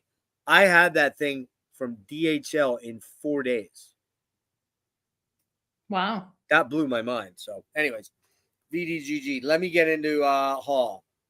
Psychedelic Warlords Disappear in Smoke. Cool atmospheric track with a repetitive set of guitar chords and a great memorable chorus. You know it ain't no joke. Disappear in smoke. It's just super fucking cool, man. Great sense, great tune. Love it. Wind of Change. Really cool, gorgeous violin. Sweeping orchestration. Super killer track with those the not phasing, the slide stuff. D Rider, I really like that one. Nick Turner, man, he just always creates these super trippy, weird out there space jams, man. This one's super ethereal. Love it. Love that track. Web Weaver, that's another great track. Super in the vein of D Rider. It's very similar to it. It's just got that same vibe. You Better Believe It kind of has a poppy 60s vibe. Another Brock rocker that is based in folky, almost acoustic sort of composition, but it's killer. Hall the Mountain Grill, really cool piano led, cinematic, almost cinematic sounding, like an interlude, but I don't know, it's like about 3 minutes roughly. Really pretty track, really cool. Lost Johnny, lead vocals by Lemmy Droney, great rocker. Motorhead later did this. I dig this trippy, drugged out version way better than the Motorhead version. Goat Willow, what a name for a song, Goat Willow. Trippy little fluty synth interlude, love it, super cool. And It's So Easy weirdly reminds me a hell of a lot. Just see if you agree with me on this. The way the melodies are in the song reminds me a lot of You Can't Always Get What You Want. The part where it's building up, it's so much like it. I don't know which one came first. I think the Stones did, if I'm not wrong. I think that was late 60s. But yeah, it's still a cool thing. And then they've got the choral background, which is cool. This album's definitely one of their career best, no question about it. Great songs throughout and much better production. I'm going a 9 out of 10 on this one. It's a very solid starting point for newbies to Hawkwind. It might be the best starting point. Although the next one is my favorite. So, and the later ones are way better than I remember them. So, or even knew that they were. So, okay, so we've got the studio album Warrior on the Edge of Time. You have that one? Yeah. Comes out May 9th, 1975. Recorded March of 75 at Rockfield Studios, Monmouth, and mixed at Olympic Studios. And yeah, comes out on United Artists in UK and Europe, Atco in the US, and Liberty in the States. And it was produced by the band. A couple quick notes on this one. It's the 5th studio album. Many of the lyrics are by Moorcock, and the album is loosely based on the concept of the Eternal Champion, which is weird because there's a metal band called Eternal Champion. They had to have gotten it from this. Probably. Yep. It was the band's highest charting studio album in the UK. Album charts were peaked at 13 and was their third and last album to make the US Billboard chart, where it peaked at 150. Reviews have been mixed, with Melody Maker panning the album and particularly criticizing the vocal work. I'm not sure why. While All Music Guide has praised the album for features such as the songwriting. This would be the last album featuring Ian Lemmy Kilmister, who was fired from the band one day before the album's release because, you know the story about why he got fired? I don't remember. Refresh my memory. He got busted sneaking speed across the Canadian border in the U.S. Oh. got them into a lot of legal trouble, a lot of hot water, and they said, see ya. Throughout 74, Hawkwind heavily toured the UK, Europe, and North America with their set being composed predominantly from the Years Hall, the Mountain Grill. Unusually for them, no new material had been introduced, with the exception of some Michael Moorcock poems based on his Elric fictional character, Elric of Melnibone, which appeared in the 74 live album, the 1999 Party.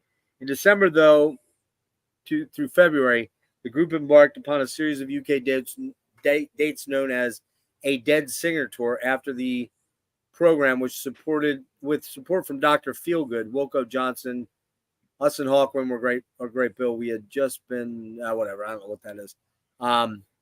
Given that the band owed one final single to United Artists to conclude the recording contract during a mid-tour break, they entered Olympic Studios on June 5 and 6, where they recorded Brock's Kings of Speed. Kings of Speed! Kings of Speed! Love that song, man. Which featured lyrics written by Moorcock, originally intended for inclusion on the New World's Fair album. Lemmy's Motorhead also houses Spiral Galaxy. The first two were selected as A-sides and B-sides respectively, and the single was released on March 7th. On resuming the UK date, or the UK tour, Brock expressed disillusionment with the band's popularity, commenting that it's getting to be like a war, preferring his life with his wife, Sylvie, and their two children on their 10-acre Devon farm, trading under an alias in a community which knew nothing of his association with rock music. So there you go. Was he really doing fucking acid all the time? Probably not, you know. He always seemed to me to be the level kind of driving force of the band and business force. He revealed the growing disharmony in the band. You wouldn't believe some of the scenes that go on backstage. All the fucking rows and people losing their temper.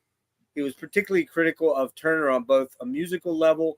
Some nights I've unplugged my guitar and marched across the stage to sort Nick out. He keeps playing the saxophone when I'm singing, and I've told him 1,000 times not to do that. Yeah, I think there was a lot of tension between those two as to who the band leader was. I think Nick kind of felt like he was and Dave was, you know what I mean? And you can't, that's tough when you have that dynamic in a band. You got to know who the alpha is, right? Well, Nick's a very intense person. Yeah. I saw Nick Turner live on did you? In his solo years. I want to say it was around the time of the Anubian Lights project. Oh yeah, I remember that. And we saw him up in Milwaukee, and he had a mohawk, and he had like a full body leotard, and like this very like space looking belt and wrist cuffs, and like the whole costume thing going on. The whole thing, yeah. And we were just in this little bar, and he's just like walking through the bar, and I'm like, "Hey, Nick." And he just like stopped and stared at me for a minute, and then he thought about it, and then he was like going to come over by us. And then these other people were like, oh, it's Nick Turner. And they like grabbed him away from us. Are you serious? Weird. That could have been a cool little convo. So did you meet him or you didn't meet him? Not quite. Oh, okay. Not quite. Not quite. He got sidetracked, but like his whole stage persona was so incredibly intense. Like you could tell he's a nice guy, genuinely nice person. But he's super intense, like just laser focused on his art and what he's doing. So I can imagine that the two of them were like, butting heads a little bit, because Dave was like wanting to be the man in charge all the time. Well, and I mean, he was there originally, you know what I mean? And it's his band. He started it. Yeah. So that's fair. Let's see. He knows so many people, and they always used to take him for a ride. It's so easy because he's not very sussed out. I don't know what that means. He was also critical of Lemmy listing a catalog of onstage problems with him. He says he lives in that Hell's Angel fantasy. It's what he'd like to be, but he can't be. He's quite a good frontman, though. Of the forthcoming Eternal Champion project, Brock revealed that he wanted Arthur Brown for the role. You remember him from Fire. We live burn. He's great too, man. He's another intensely weird dude too. Yeah, it's crazy. I think he's still alive, right? I think he is. As far as I know, I think he is. But he's like 80. He's like in his very early 80s, like my dad's age. Brock revealed that he wanted Arthur Brown for the title role for Warrior at the time, and it would be a complete fantasy trip on every level if we did it. That would have been the end of Hawkwind. The next contract that the group signed was with the North American deal with Atlantic Records subsidiary Atco, with a scheduled North American tour for April and May. Atlantic needed an album to coincide with our visit, so for the only time in the 70s, the group were due to record without having prepared new material in a live environment, which led to concern that we were going to be really pushed just to get an album together. The band entered Rockfield in March. King explains, King, the drummer, we laid all the basic tracks down in about 3 weeks, 3.5 days. Then, after we had a couple days off, we went down to Olympic and added bits here and there, dubbed over vocals, and mixed it all. That took about 3 days and it was finished. So, in essence, what I'm reading here is that they recorded Warrior on the Edge of Time in about a week, which is crazy to me. That is crazy. The band gave the songs of their gave their debut on 2 British gigs at Yeovil and Dunstable, 12th, 13th April, then headed to North America for a tour at the end of April into May, during which Paul Rudolph replaced Lemmy. The album was released by Atco on May 9th and licensed to United Artists for a UK release. The group promoted the album with tours in Germany and France in June, UK in July and August, including headlining festivals, appearances at Reading and Watchfield Free Festival. At the beginning, almost done. At the beginning of the year, Turner, House, Powell, and King had contributed to the Michael Moorcock and Deep Fix's New World's Fair. I don't know what that is. I didn't look it up. Which also, it sounds like an album, which also featured a guest appearance from Brock. In April, Moorcock, House, and Turner contributed to the recording of Calvert's Lucky Leaf and the Longships. That's the one you were talking about. I didn't hear you say that. Yeah. I haven't checked that out yet. Produced by Brian Eno and arranged by Rudolph. Assault. Oh, okay. So here we're into the songs here. Real quick on this, the album is Brock, guitar, keyboards, vocals, bass guitar on Opalaka. Nick Turner, saxophone, flutes, vocals, Standing at the Edge, Dying Seas. Lemmy, bass guitar, vocals on Motorhead. Simon House, violin, Mellotron, VCS3. Keyboard, Simon King, drums, percussion, Alan Powell, drums and percussion, and Michael Moorcock, vocals. The wizard blew his horn. And the wizard blew his horn. I'm sorry, I had to do it. And Warriors. I fucking love that, man. I'm going to do it one last time. Ready? And the wizard blew his horn. There we go. All right. I'm done. I won't do it anymore. You need some reverb. I do. I need reverb on it. Yeah. All right. So go ahead. Get into the songs. Yeah. So another really awesome album from them. Another one that I would highly recommend if you're not familiar with them, to start with this one, or like we said, Hall of the Mountain Grill. Two good places to start. The first track on this, Assault and Battery, also sometimes credited under the title Lives of Great Men, is really, to me, reminiscent of the Moody Blues. I don't know who was playing off who, but maybe it's just very much. Maybe it's just the fact that there's like Mellotron in it or something, but it has like a very characteristic sound of some of the Moody Blues stuff from that time. And I absolutely love it. It's just gorgeous. It has like this beautiful soaring quality to it that's just, it takes you to a place right away. This album's a journey, like you can really just go places with it. The second song, The Golden Void, it's Michael Moorcock reciting his poetry, as Jeff was just doing a nice little demonstration of. And then in the background, it's like the band having a space freak out, which transitions into Opaloka. And Opaloka has like this beautiful, spacious driving quality to it. This song was heavily influenced by the music of Noi, which is a krautrock band. And Robert Calvert actually changed this song a couple of years later, where he would recite a poem called Vikings on Mars over the top of it. And then that song eventually evolved into the song Uncle Sam's on Mars, which appears on PXR5, which comes out in 1979.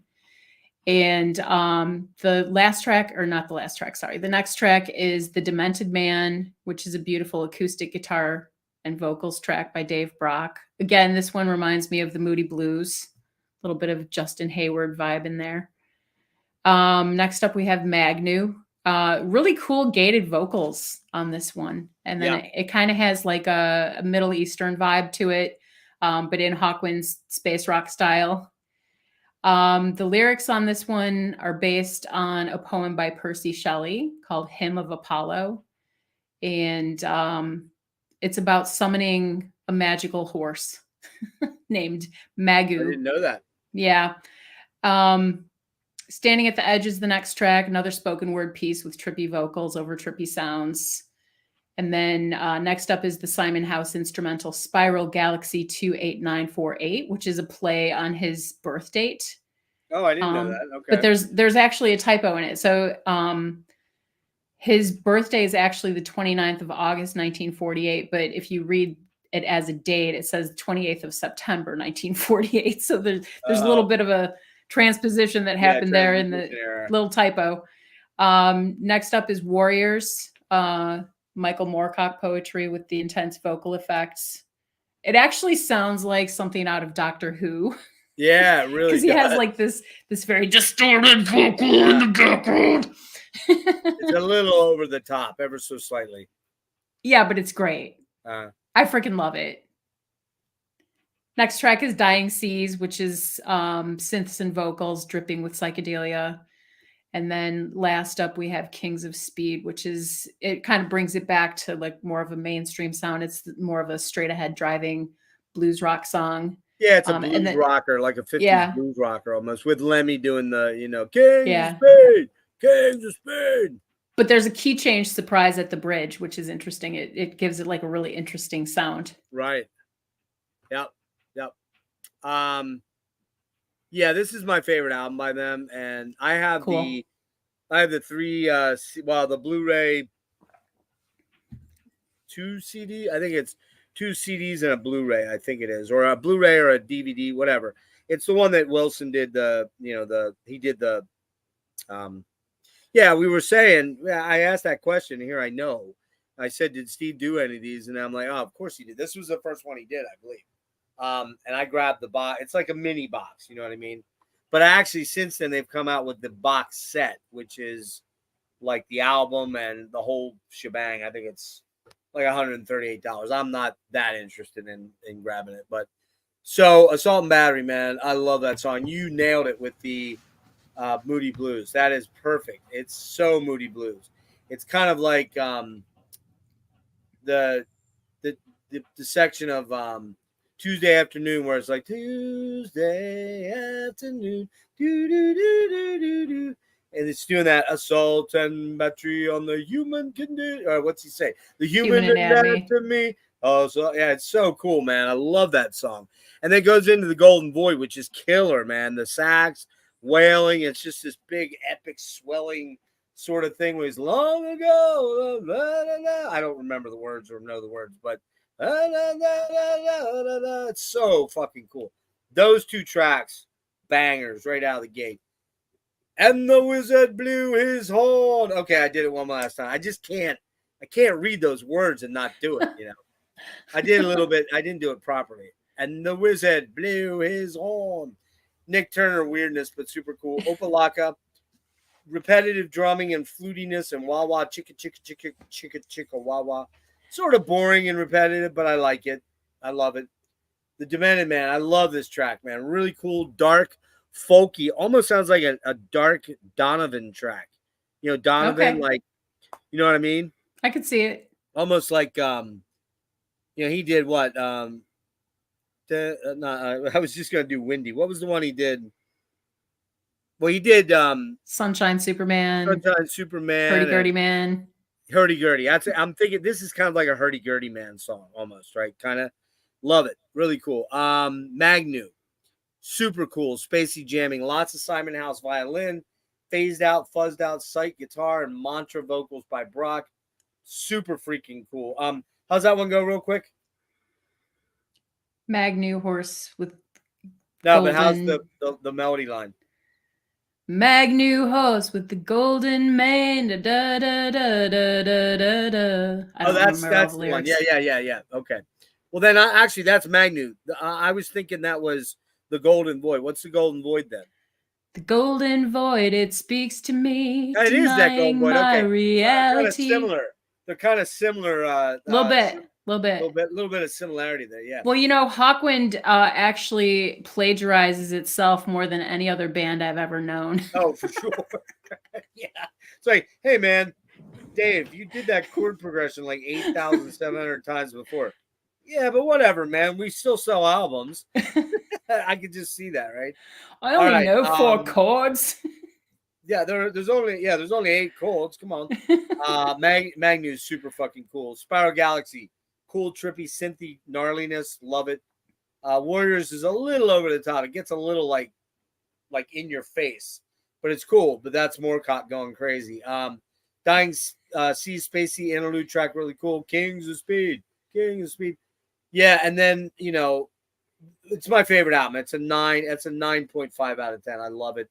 It's a little flawed in that the production isn't amazing, but it's not bad though. It's to me, it's a great album. It's just an amazing album. So now we're going to get into the part of the catalog that I was not very aware of, and that was a mistake on my part, a big mistake, because there are some really good albums here. So let's start with Astounding Sounds, Amazing Music from 1976, August 27th. Recorded March the 76 at Roundhouse in London. Came out on Charisma.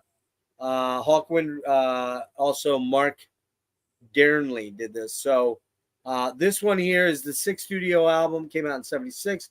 Reached number 33 in the UK. The title makes reference to an old science fiction magazine, Astounding and Amazing Stories.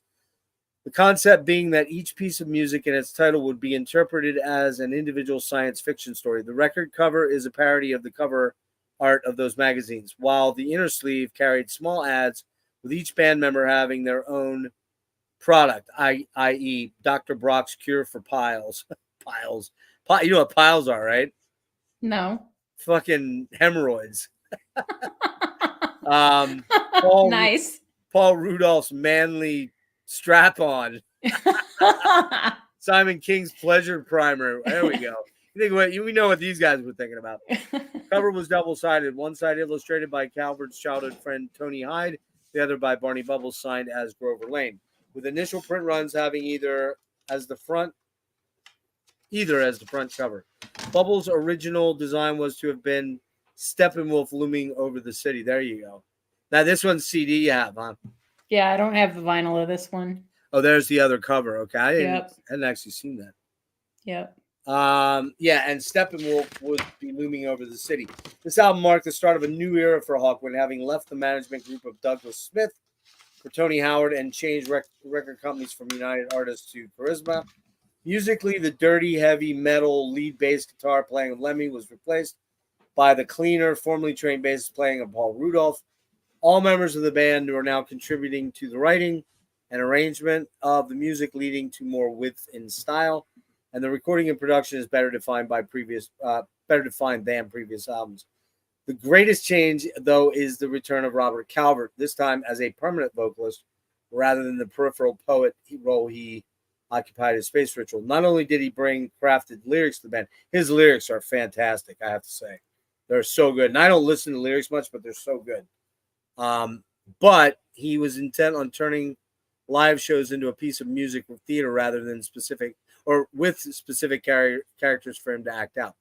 Calvert explaining in the 76 interview that we're writing numbers now with visual ideas in mind rather than trying to think of things to impose on numbers we've already got. We're trying to get the visual side of the band focused on individuals rather than on screen projections.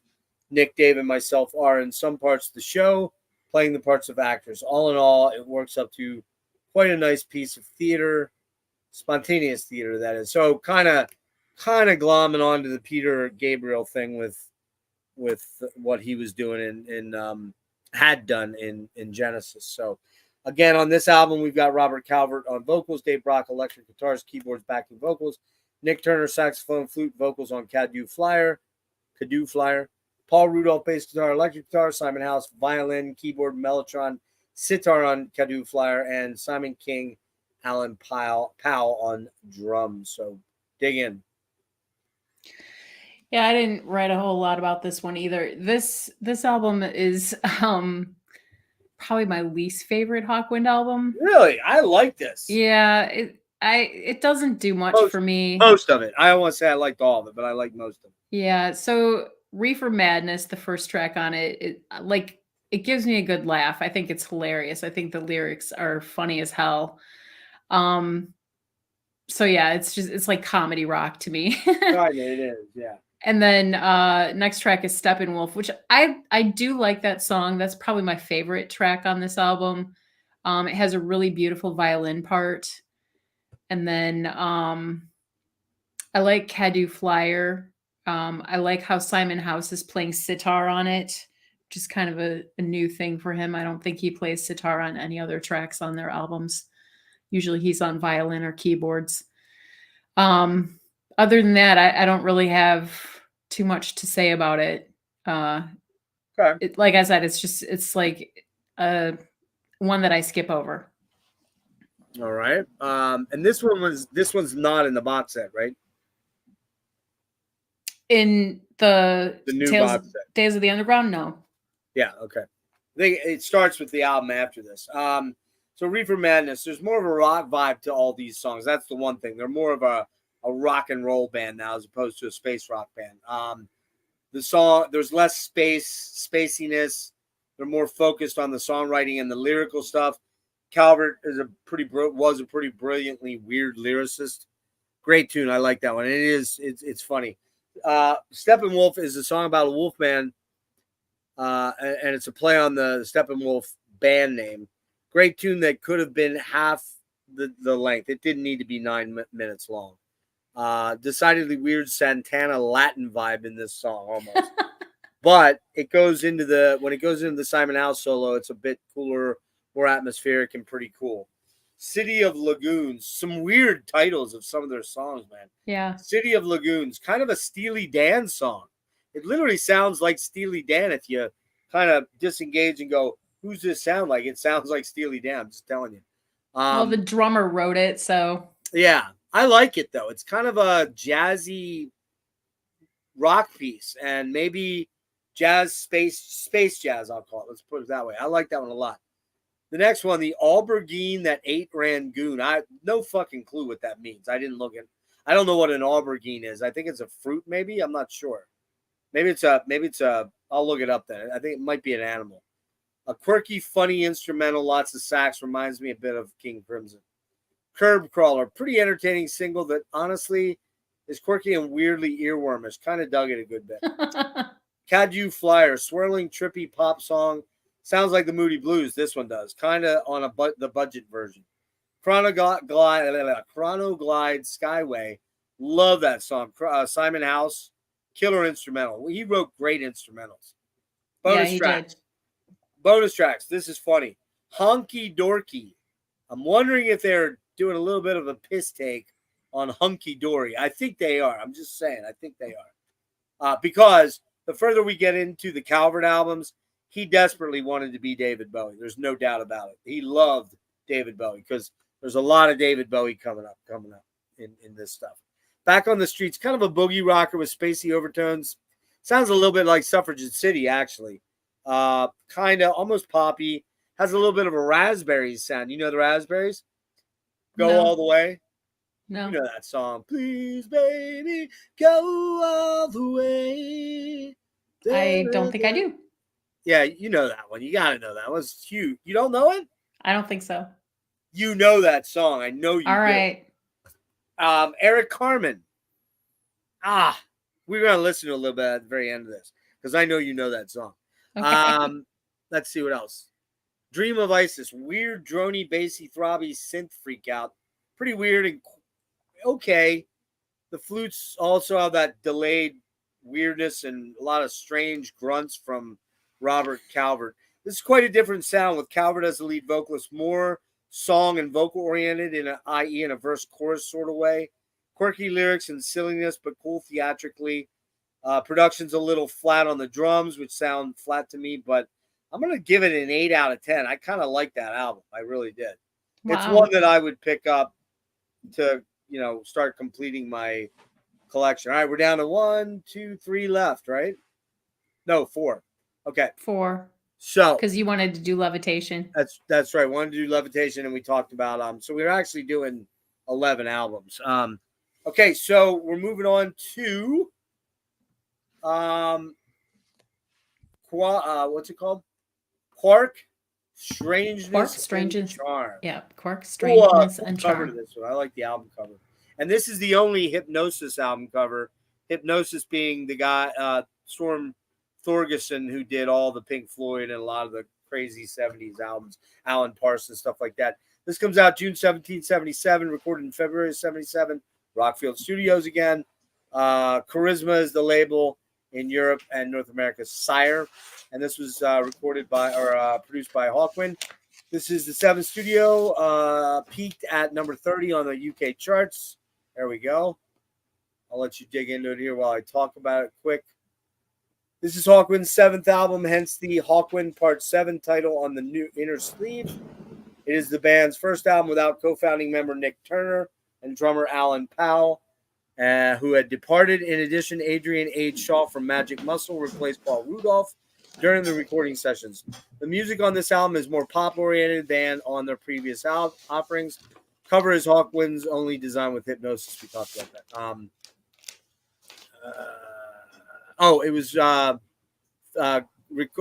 those photographs are Battersea Power Station. You know what Battersea Power Station is, right? That's the cover of Animals. That power station. Okay. That's the inside of the power station in the control room.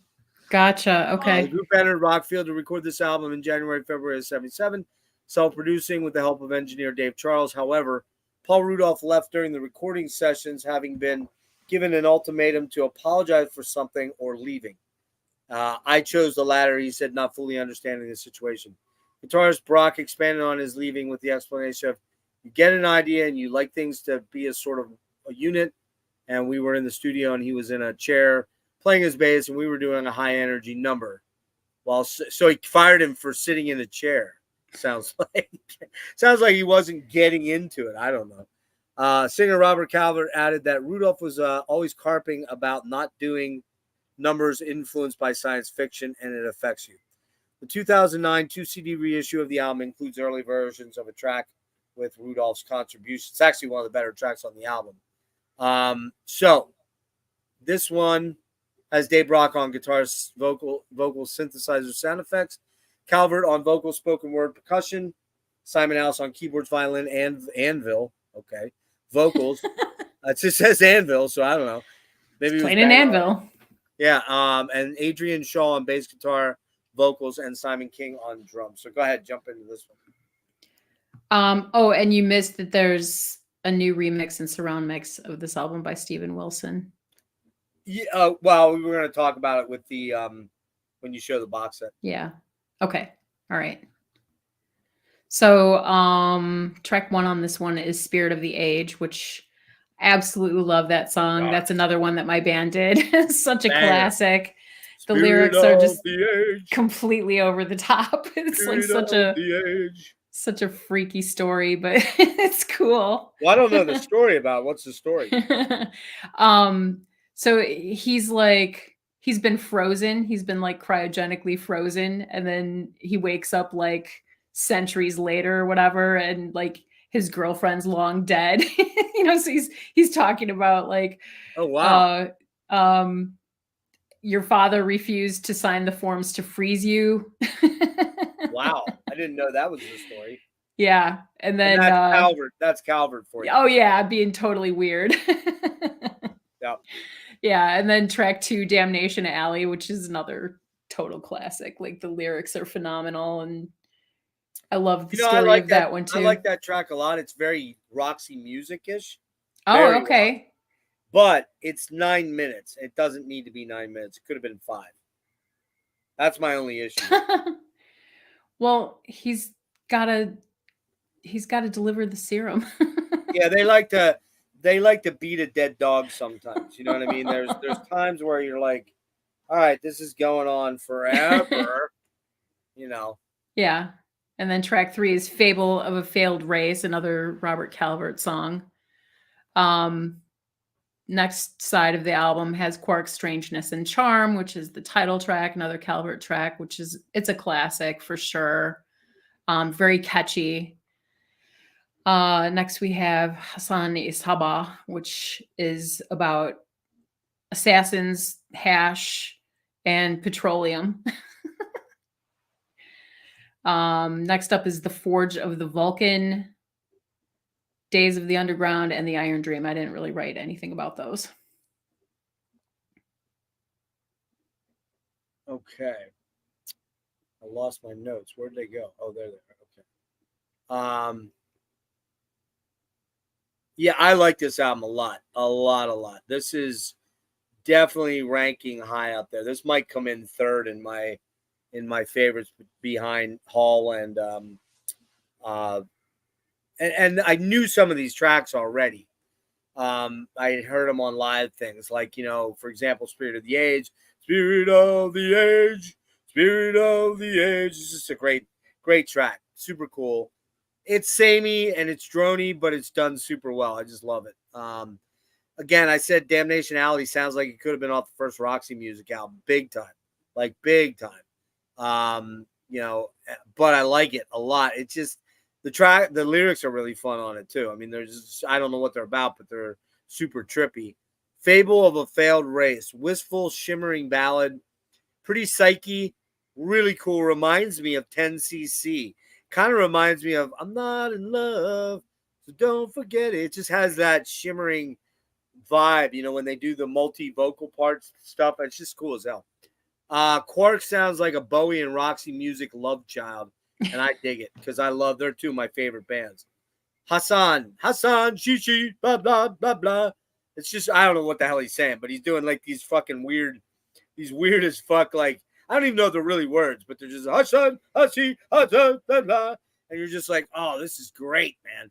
Rudolph apparently was not credited on this song, but he did write a good bit of it. Arabic nonsensical vocals, but super killer tracks. One of my favorite Hawkwind songs. The violin by House is absolutely killer. Very Middle Eastern scales used. Kicks ass. The Forge of Vulcan, cool track, almost techno. But it has that annoying clanging thing at the beginning. The you know anvil? What I'm talking about? Huh? The That's anvil? the anvil. That's the anvil. Boom, there you go. That is annoying as fuck. Get rid of the anvil. Hopefully Steve got rid of the anvil. He probably didn't, but anyway. That bugs me, but then it gets better and better as it goes along. Days of the Underground is weirdly quirky, trippy pop song. Calvert full-on Bowie weirdness, mimicking kind of this track reminds me of Hurry on Sundown or Assault and Battery, that kind of trippy, folky, dark folky vibe, the festival sort of vibe. And then the Iron Dream is a solid instrumental that closes. Bonus tracks here were a Minor Jam, which is a cool, spacey, trippy jam, and Hash Cake Cut Up. Jammy, spacey, trippy, weird, moaning and groaning, non-verbalizations, no lyrics. Kind of weird. Those were kind of, and then there was some also some live tracks that were kind of whatever, didn't mean anything to me. This is another great album, probably my third favorite, as I said in their catalog. It's got a lot of great songs, a few super standouts. I'm going with an 8.5 on this one. I really dig this album. And this was what sold me. I'm like, all right, I got to go look for this. Well, then I'm looking for this one, and they have a double reissue of the 5.1 with the standard album with bonus tracks. But then I see, oh, what's this? And I start looking at that box set you just showed me. I'm like, oh, fuck. And you know me. I'm a absolute box set whore. I love my box sets. I just gotta have box sets. So any cool box set, I'm kind of like, all right, yeah. And then Wilson's on it, and then you have the book, and you have all the swag, and it's like, damn well after we get done tonight, I'm gonna buy the fucking thing. But anyway, yeah. So this again, as I said, is 8.5. Another good starting place. This one, Warrior and Hall are all stellar albums. Now the next one is really interesting. It's actually, you have this one? Yeah. Like separately? Okay. So it's actually called The Hawk Lords. But later editions of the album have Hawkwind 25, what's called 25 Years On. But you have the Hawk Lords. Okay, yeah. So has to rank as one of the worst album covers of all time. Oh God, yeah. I mean, it is absolutely the weirdest shit. And I think that's Bubbles on the front, right? What? Isn't that Barney Bubbles? Seriously? Or is it Calvert? No, he looks like a creep. He's like all Look on sweaty and shit. Pull the liner notes out. I'll bet you it's. All right. I'm thinking it's Bubbles. I swear to God, it is. Is it gonna say? There's no liner notes. It's just a. And white did you sleeve. read? Oh shit! Look in the bottom down there, and the bottom of your on the back. Did you read about this guy, Barney Bubbles? I mean, not extensively. Well, you know he killed himself, right? No, that's terrible. He asphyxiated himself with gas with a plastic bag over his head. Oh, geez. Apparently, that's not a nice way to go. Yeah, he apparently had a lot of mental illness things that he started to deal with later, which, you know, that's why I say, kids, be careful doing acid. It's maybe not good for your brain. I'm not judging. I'm just saying. I mean, I would never do it. But anyways, this album, Hawk Lords, comes out 25 years on. Later pressings of the album do have Hawkwind on it. Comes out October 6, 78, recorded June through August of 78, Langley Farm, Devon. Dave Brock and Robert Calvert producing. Label was Charisma. 5 years on is the A studio by English rock band Hawkwind. The band released it under the name Hawk Lords for legal reasons, as there was a dispute over ownership of the Hawkwind name. And I believe this is where Nick Turner and Dave Brock started to have a lot of problems, because Nick Turner, I believe, was suing to get the name, if I'm not incorrect. Yeah. This reached 48 on the UK album charts. It was originally titled 25 Years On, and the first 25,000 were pressed as this until the band decided to simply call it Hawk Lords. So yours isn't a first pressing, because I don't think it had 25,000 or 25 Years On, did it? Or did it? That is correct. Okay. So yours is probably a second press. Subsequent re-releases have reverted to the name 25 Years On, and the band also now uses it on their website. A new remix and surround mix of the album by Stephen Wilson, which we just talked about Quark on Quark. He did this album, Quark, and the next one we're going to talk about, and it came out in a box set that we'll show at the very end when we're wrapping up. That Melinda has, and I fear I'm going to probably own in a couple of days. That's what I'm fearing. Pretty sure it's going to happen. That came out in the Days of the Underground box set from Adam Edge in 23. Hawkwind had self-imploded on a U.S. tour earlier in the year, leaving only Calvert, Brock, and Simon King to embark on this project.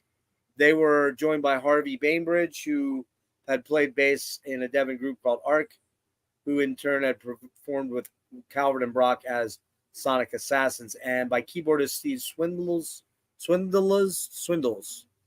who had been in Pilot, the band Pilot. I think Pilot's the one that did that song, Oh, oh, oh, it's magic. Isn't that Pilot? Yeah. Yeah. During the Devon recording sessions, King returned home to London and was replaced by Martin Griffin from Ark, but King subsequently returned, giving the band two drummers. Simon House had left the band earlier to join David Bowie, but contributed violin to the sessions, as did noted British jazz trumpeter Henry Lowther.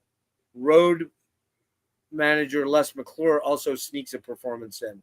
The music is perhaps as far removed from space rock as the band would ever get, these tracks being tightly arranged pieces more in the tune with new wave of the time, even a little bit of post-punk than ever before in the band's history. Lyrically, this is Calvert's most diverse, dealing with themes such as telepathy on Psi Power, skydiving on Freefall, Australian drug misuse on Flying Doctor, heroic bravery, The Only Ones, and espionage in the Dead Dreams of the Cold War Kid, which is a killer song, by the way.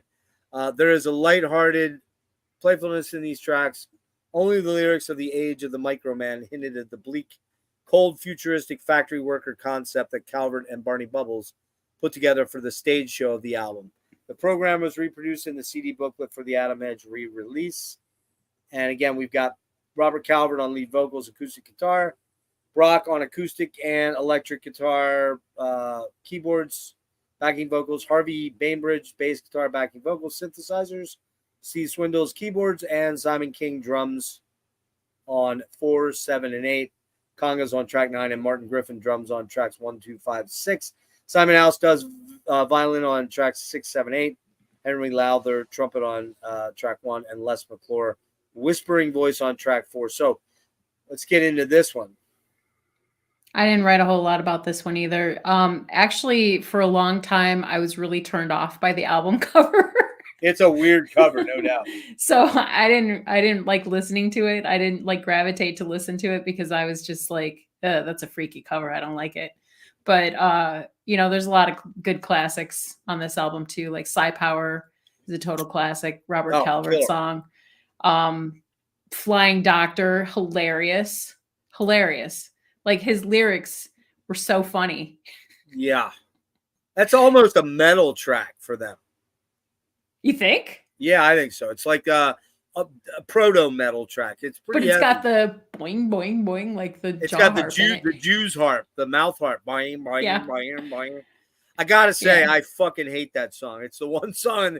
You don't like 25 Flying Doctor? No, It's I a don't good like that laugh. one. It's a good laugh. I don't like that one, and I don't like 25 Years. You have to listen to it like you listen to Jack Black, like comedy rock. Well, perhaps. Perhaps. What else? That's it? Really like Only the Dead Dreams of the Cold War Kid, which you Killer song. mentioned. Yeah, that's a really good track. The Age of the Microman. I actually like that track too, even though it's just kind of like bland, futuristic, just like I you think were it saying. sounds a lot like Dark Side of the Moon, Pink Floyd. Okay. I can see it. I don't know Yeah. if you hear that. Yeah, I can see it. I think one thing about Hawkwind, when you look at their catalog as a whole, especially when you just like take this 10-year segment and you look at the times and how music was changing and culture was changing, they managed to capture a reflection of whatever the culture was at the time, even though they were still always remaining true to themselves. Like it was always Hawkwind. You always had that Hawkwind sound in there, but they were morphing into these different cultural expressions throughout the years. Well, they and were especially like in this era, it was very, like you say, proto-punk. It was reflecting that. Some of their stuff it's like, it almost reminds me from this era of like the Rocky Horror Picture Show. Yeah. Good point. Yeah. I think that like Rush, they adapted to the new styles of music that were coming along. They didn't fully go headlong and make a synth pop album in 1980, but in fact, they did very much the opposite. But they, you had the prog rock thing happening in the 70s that they were kind of part of on the peripheral, right? They were on the periphery of it. They also, you had the 76, 77, 78, 79 punk movement, right? You have that going on, right? And then you have the new wave, the post-punk, the new romantic stuff, the Duran Duran. And they kind of were able to incorporate some elements of those styles into their style without completely changing and morphing into some other band, like Rush did. Rush in Power Windows, they had that crazy synthed out sound, right? But I love that album. It's one of my favorites. But a lot of people don't like that album because it's too synthy. Alex Lifeson kind of disappears after that album. But I love that album. But then they come out with Hold Your Fire, which is super, super synthetic sounding. Great songs on it, but it's very cold and alien sounding. It's almost, but what they did was they were able to kind of incorporate pop. They were able to incorporate a little bit of reggae, like Police, in the songs like Vital Signs and Digital Man, and so they were able to not just stay in one place and just write Led Zeppelin ripoff songs like their first album. So I think you have the same thing with Hawkwind. Hawkwind was a deeper band than I think people knew. That people could grasp. They were a better musicians band than I think a lot of people could grasp, is what I'm getting at. But you could always access them at the surface too. Right.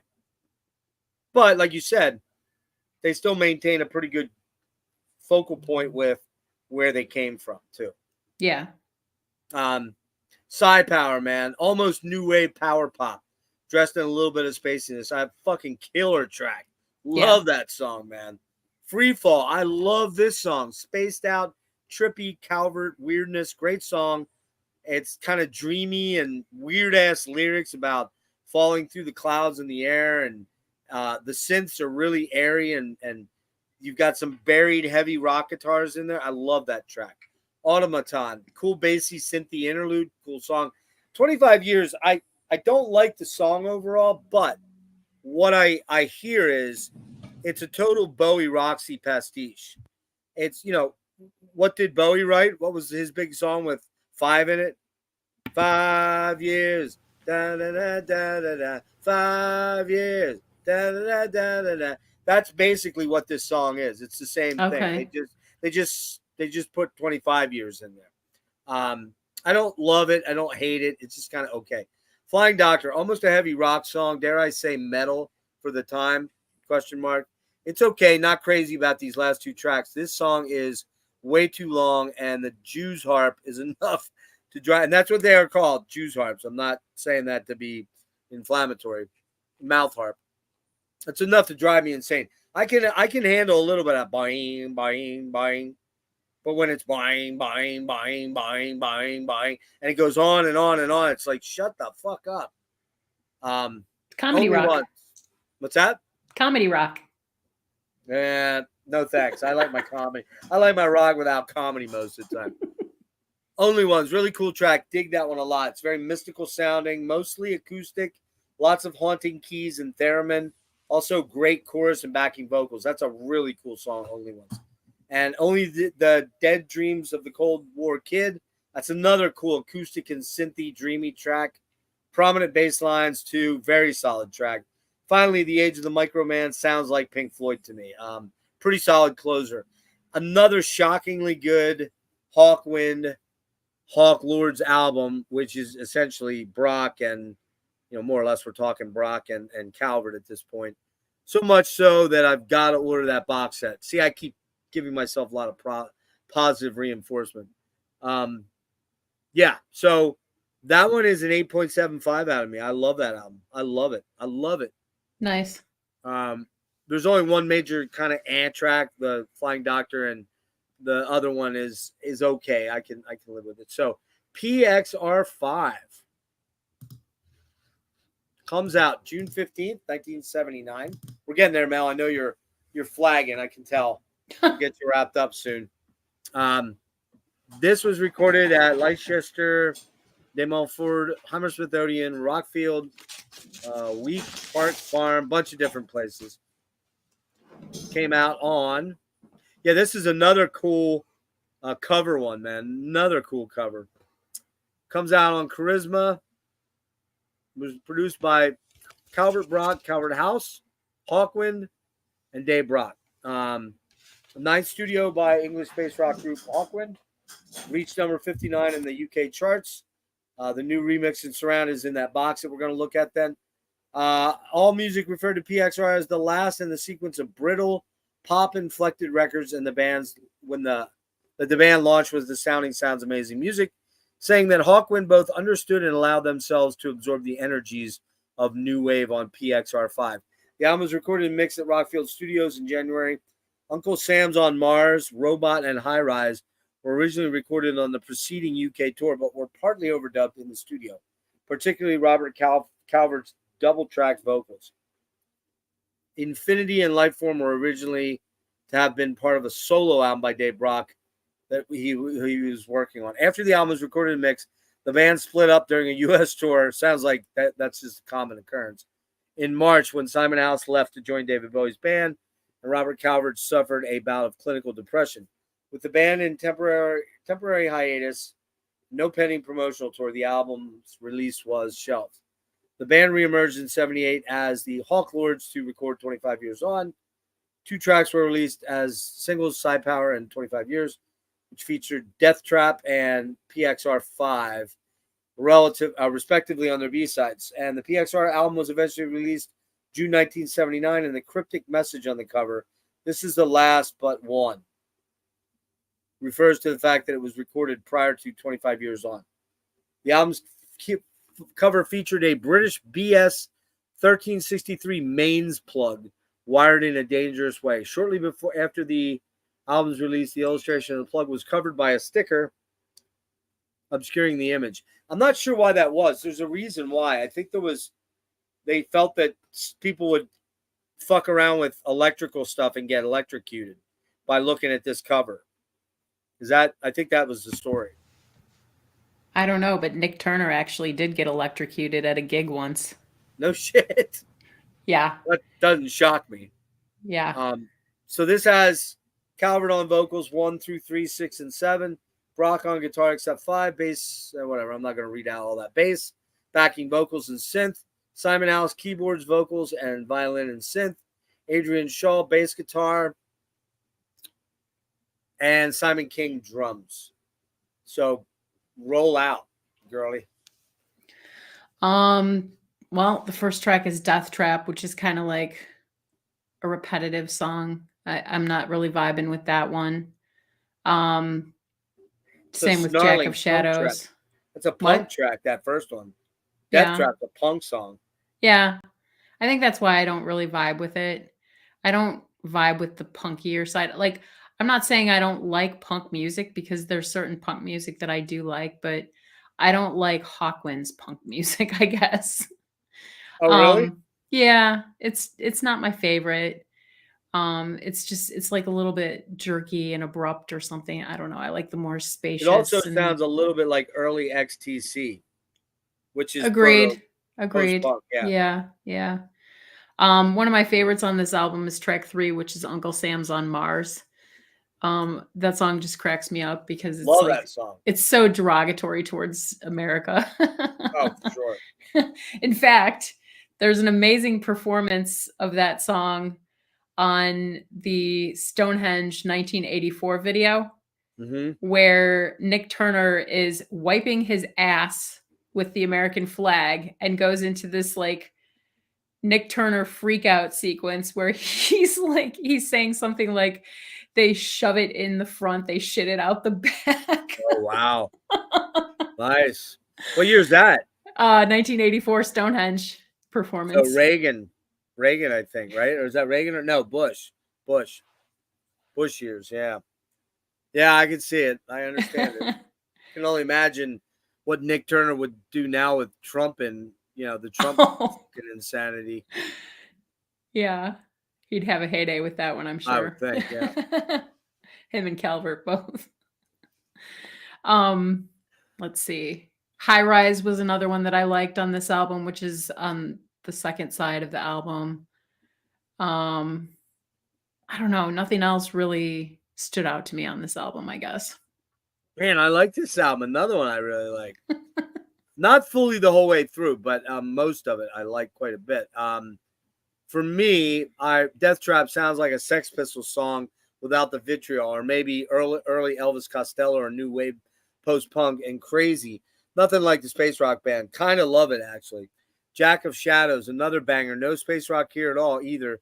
Just post-punk new wave coolness and Calvert's theatrical singing, but some killer atmosphere and synth worked in around Brock's rocking out guitar, and great bass on this one.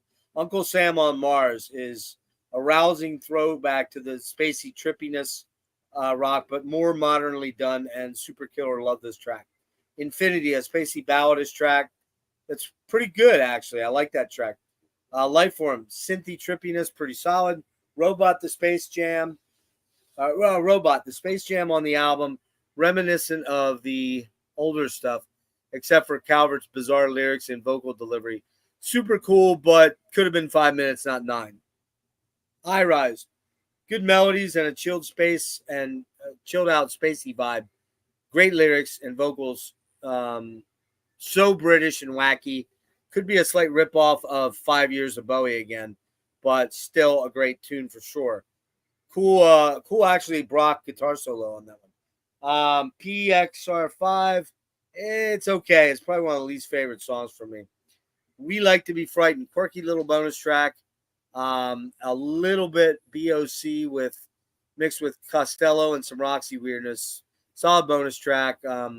Sounds weirdly like "Owner of a Lonely Heart." Actually, that Oh song. wow. If you listen to it, it has a owner of a lonely. It's got that cadence to it. So another great late '70s album. I'm gonna go an 8.5 on this one too. Wow. I'm kind of mind blown. I'm liking these as much as that. And then the one in '80 that I didn't think we were doing, and I checked on with you, and I'm like, "Are we doing this?" And you're like, "Yeah, you said you wanted to." I'm like, "Fuck, okay." I'm glad we did this because Yeah. this might be right up there with my top three. It might be number 3 or 4. It's that good. Um, so Levitation comes out October 27, 1980, recorded July through August of '80, Roundhouse Studios, London. Bronze is the label. Hawkwind and Ashley Howe are the producers. Levitation peaked at number 21 on UK album charts. At the time of its release, band leader Brock stated, "With Levitation, we've come full circle back to the style of our debut album." I wouldn't go that far, Dave. It's quite a bit better than that. And that was the record which totally expressed our ideals and what we stood for. It is their first studio album after the departure of lead vocalist Robert Calvert, and the lyrics here tend to be more cursory, and the number of instrumentals has increased. It is also the only studio Hawkwind album to feature ex-Cream drummer Ginger Baker, who's since passed. I'll get into it real quick why that is. Who would later return to the band and play in Blood and Earth from 2010. The band, who consisted of the same personnel that had recorded the previous live album, Live 79, entered Roadhouse Recording Studios in July and August of '80 to record this album. The studio had been newly equipped with a 3M. This is interesting to note. I don't know if you read this. The studio had been equipped with a 3M digital mastering system by Bronze Records, making this one of the earliest rock albums to be recorded with the burgeoning digital recording technology. I did not know that. That's kind of crazy. They considered using a drum machine that was in the studio, but no one knew how to use it. Oh Guitarist wow. Hugh Lloyd Langton came back. Hugh Lloyd Langton's wife, Marion, who was press officer for Ginger Baker's manager, Roy Ward, suggested approaching the drummer to contribute to a session as a session player. He accepted the offer and completed his tracks in 2 days, surpassing expectations. Lloyd Langton observed that he breezed through Space Chase straight away. I don't think any Simon could have played that. Ginger fitted the band like a glove. His style was just right for it. The band asked the drummer to remain with them, and despite having previously reformed Atomic Rooster, he found the atmosphere during the session so fantastic that I immediately decided to stay with Hawkwind. For me, it's not just my umpteenth group. I've determined to give it everything I've got. Hawkwind always have made timeless music, but you can definitely still hear the '80s in it. The band undertook a 33-date tour of Britain and Ireland from October 10th through October 15th. Wait a minute. November 15th. I was going to say, how the hell could they play 33 dates in 3 fucking days? What the They hell? time traveled. Talk about astral travel, man. Sorry, my hair, it's very warm in my room. I turned my air off because it got very cold in here earlier. And now I'm sweating like crazy. It's like 83 degrees. I got my fan and it's blowing my hair everywhere. Yeah, where was that? Okay, almost done. 8 dates. Oh, wait. Oh, with support from Vardis. 8 dates into the tour, Blake left after clashing with Brock over an incident, leaving the hotel the morning after the Stoke-on-Trent concert. Blake's technician, Paul Twink Noble, I like these funny nicknames, who had previously played with Here and Now, would later join Gong, took Blake's place using his equipment. That's interesting. Until a road accident forced him to leave the tour after another 5 dates. So they lost. Who was Blake again? Blake was the drummer, right? Tim Blake? Yeah. Oh, no. Oh, shit. Hold on. Bear with me. Yeah, who was Blake? Who was he again? He was the keyboard player. Keyboardist, right. Right. He played in Gong too. Right, he played in Gone.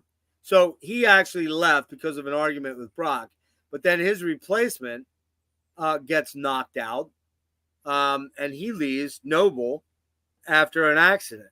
So they end up pulling in Keith Hale, who'd been in Blood Donor and was writing and producing for Toya, who you know Toya is, right? That's who married Robert Fripp. Yeah.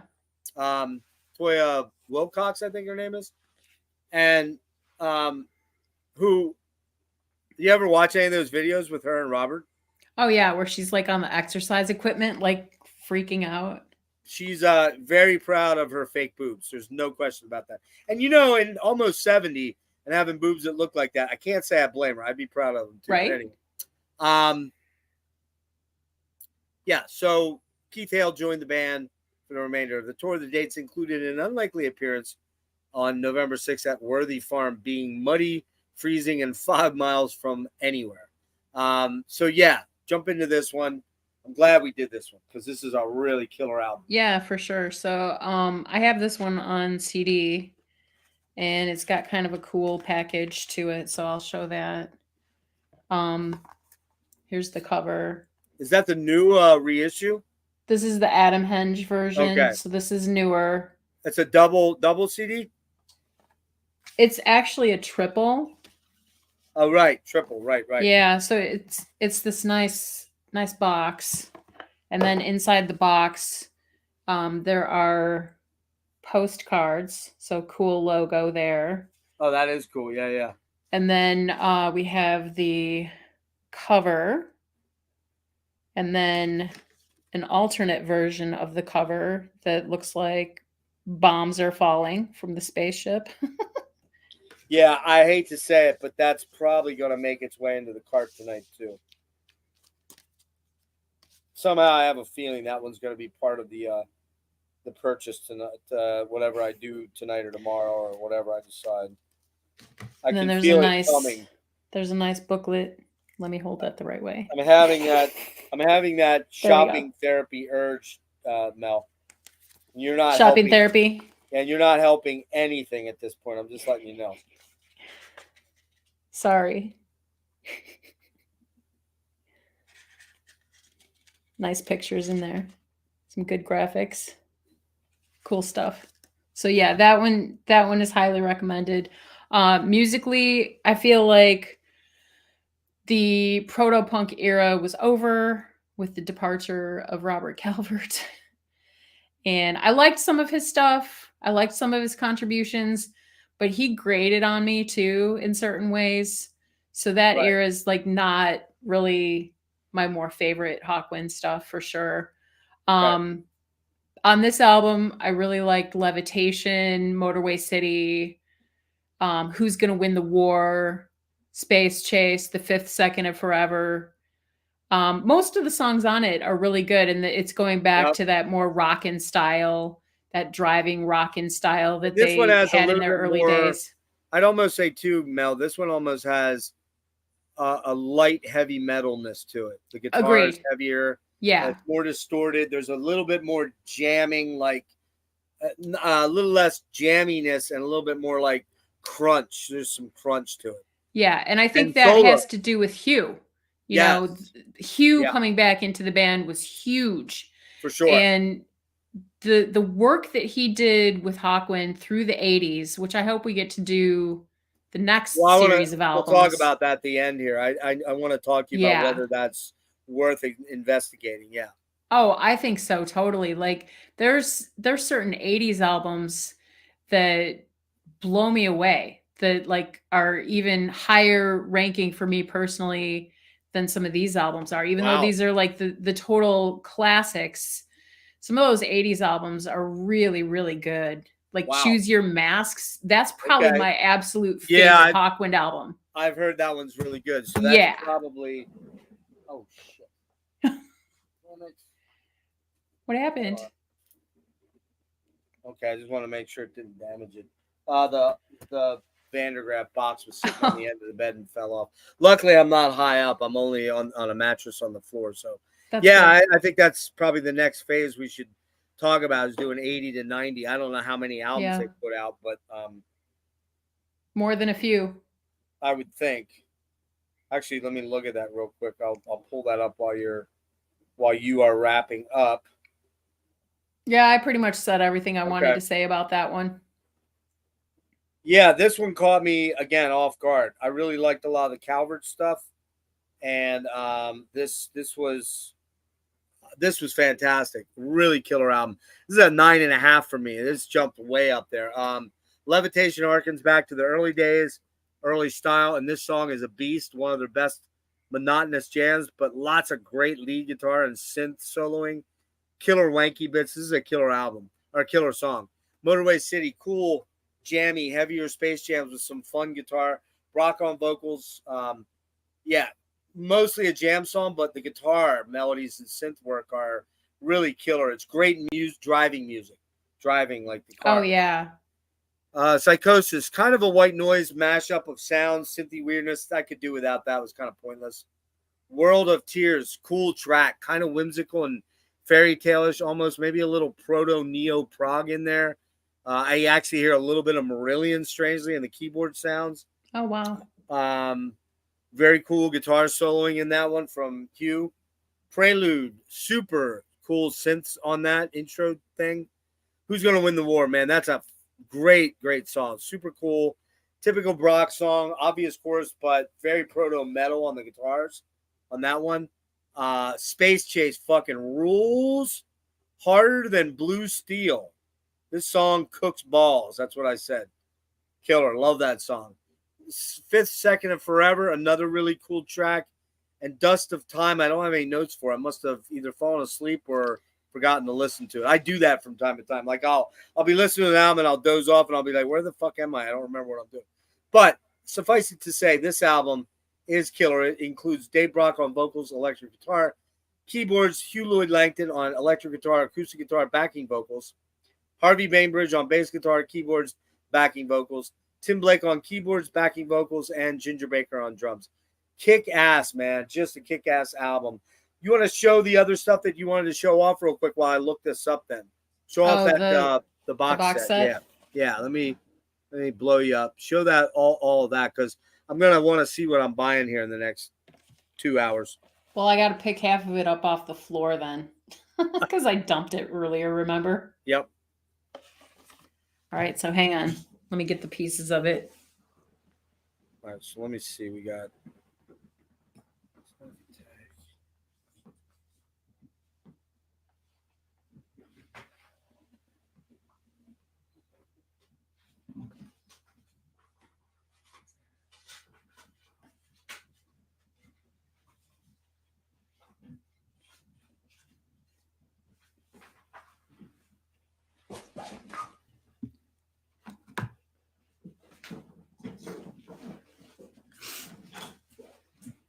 It's got a lot of stuff in it.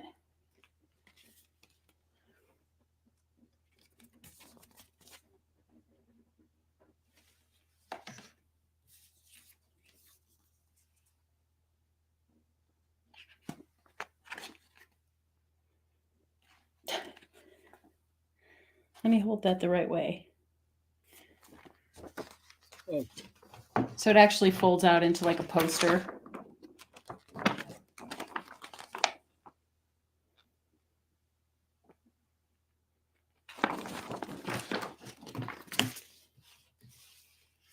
And then there's a pretty comprehensive book that comes with it.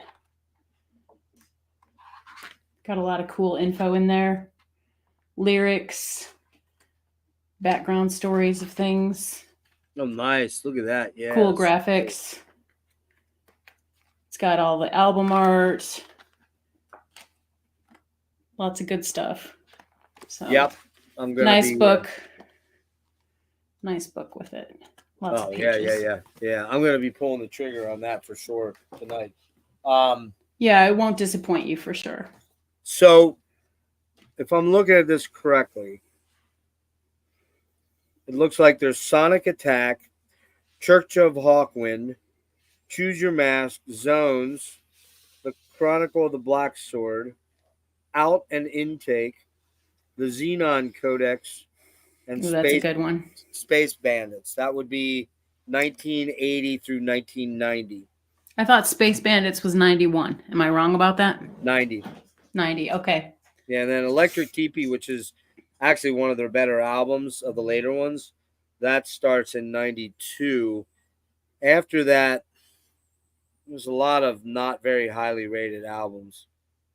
In your area gets okay ratings.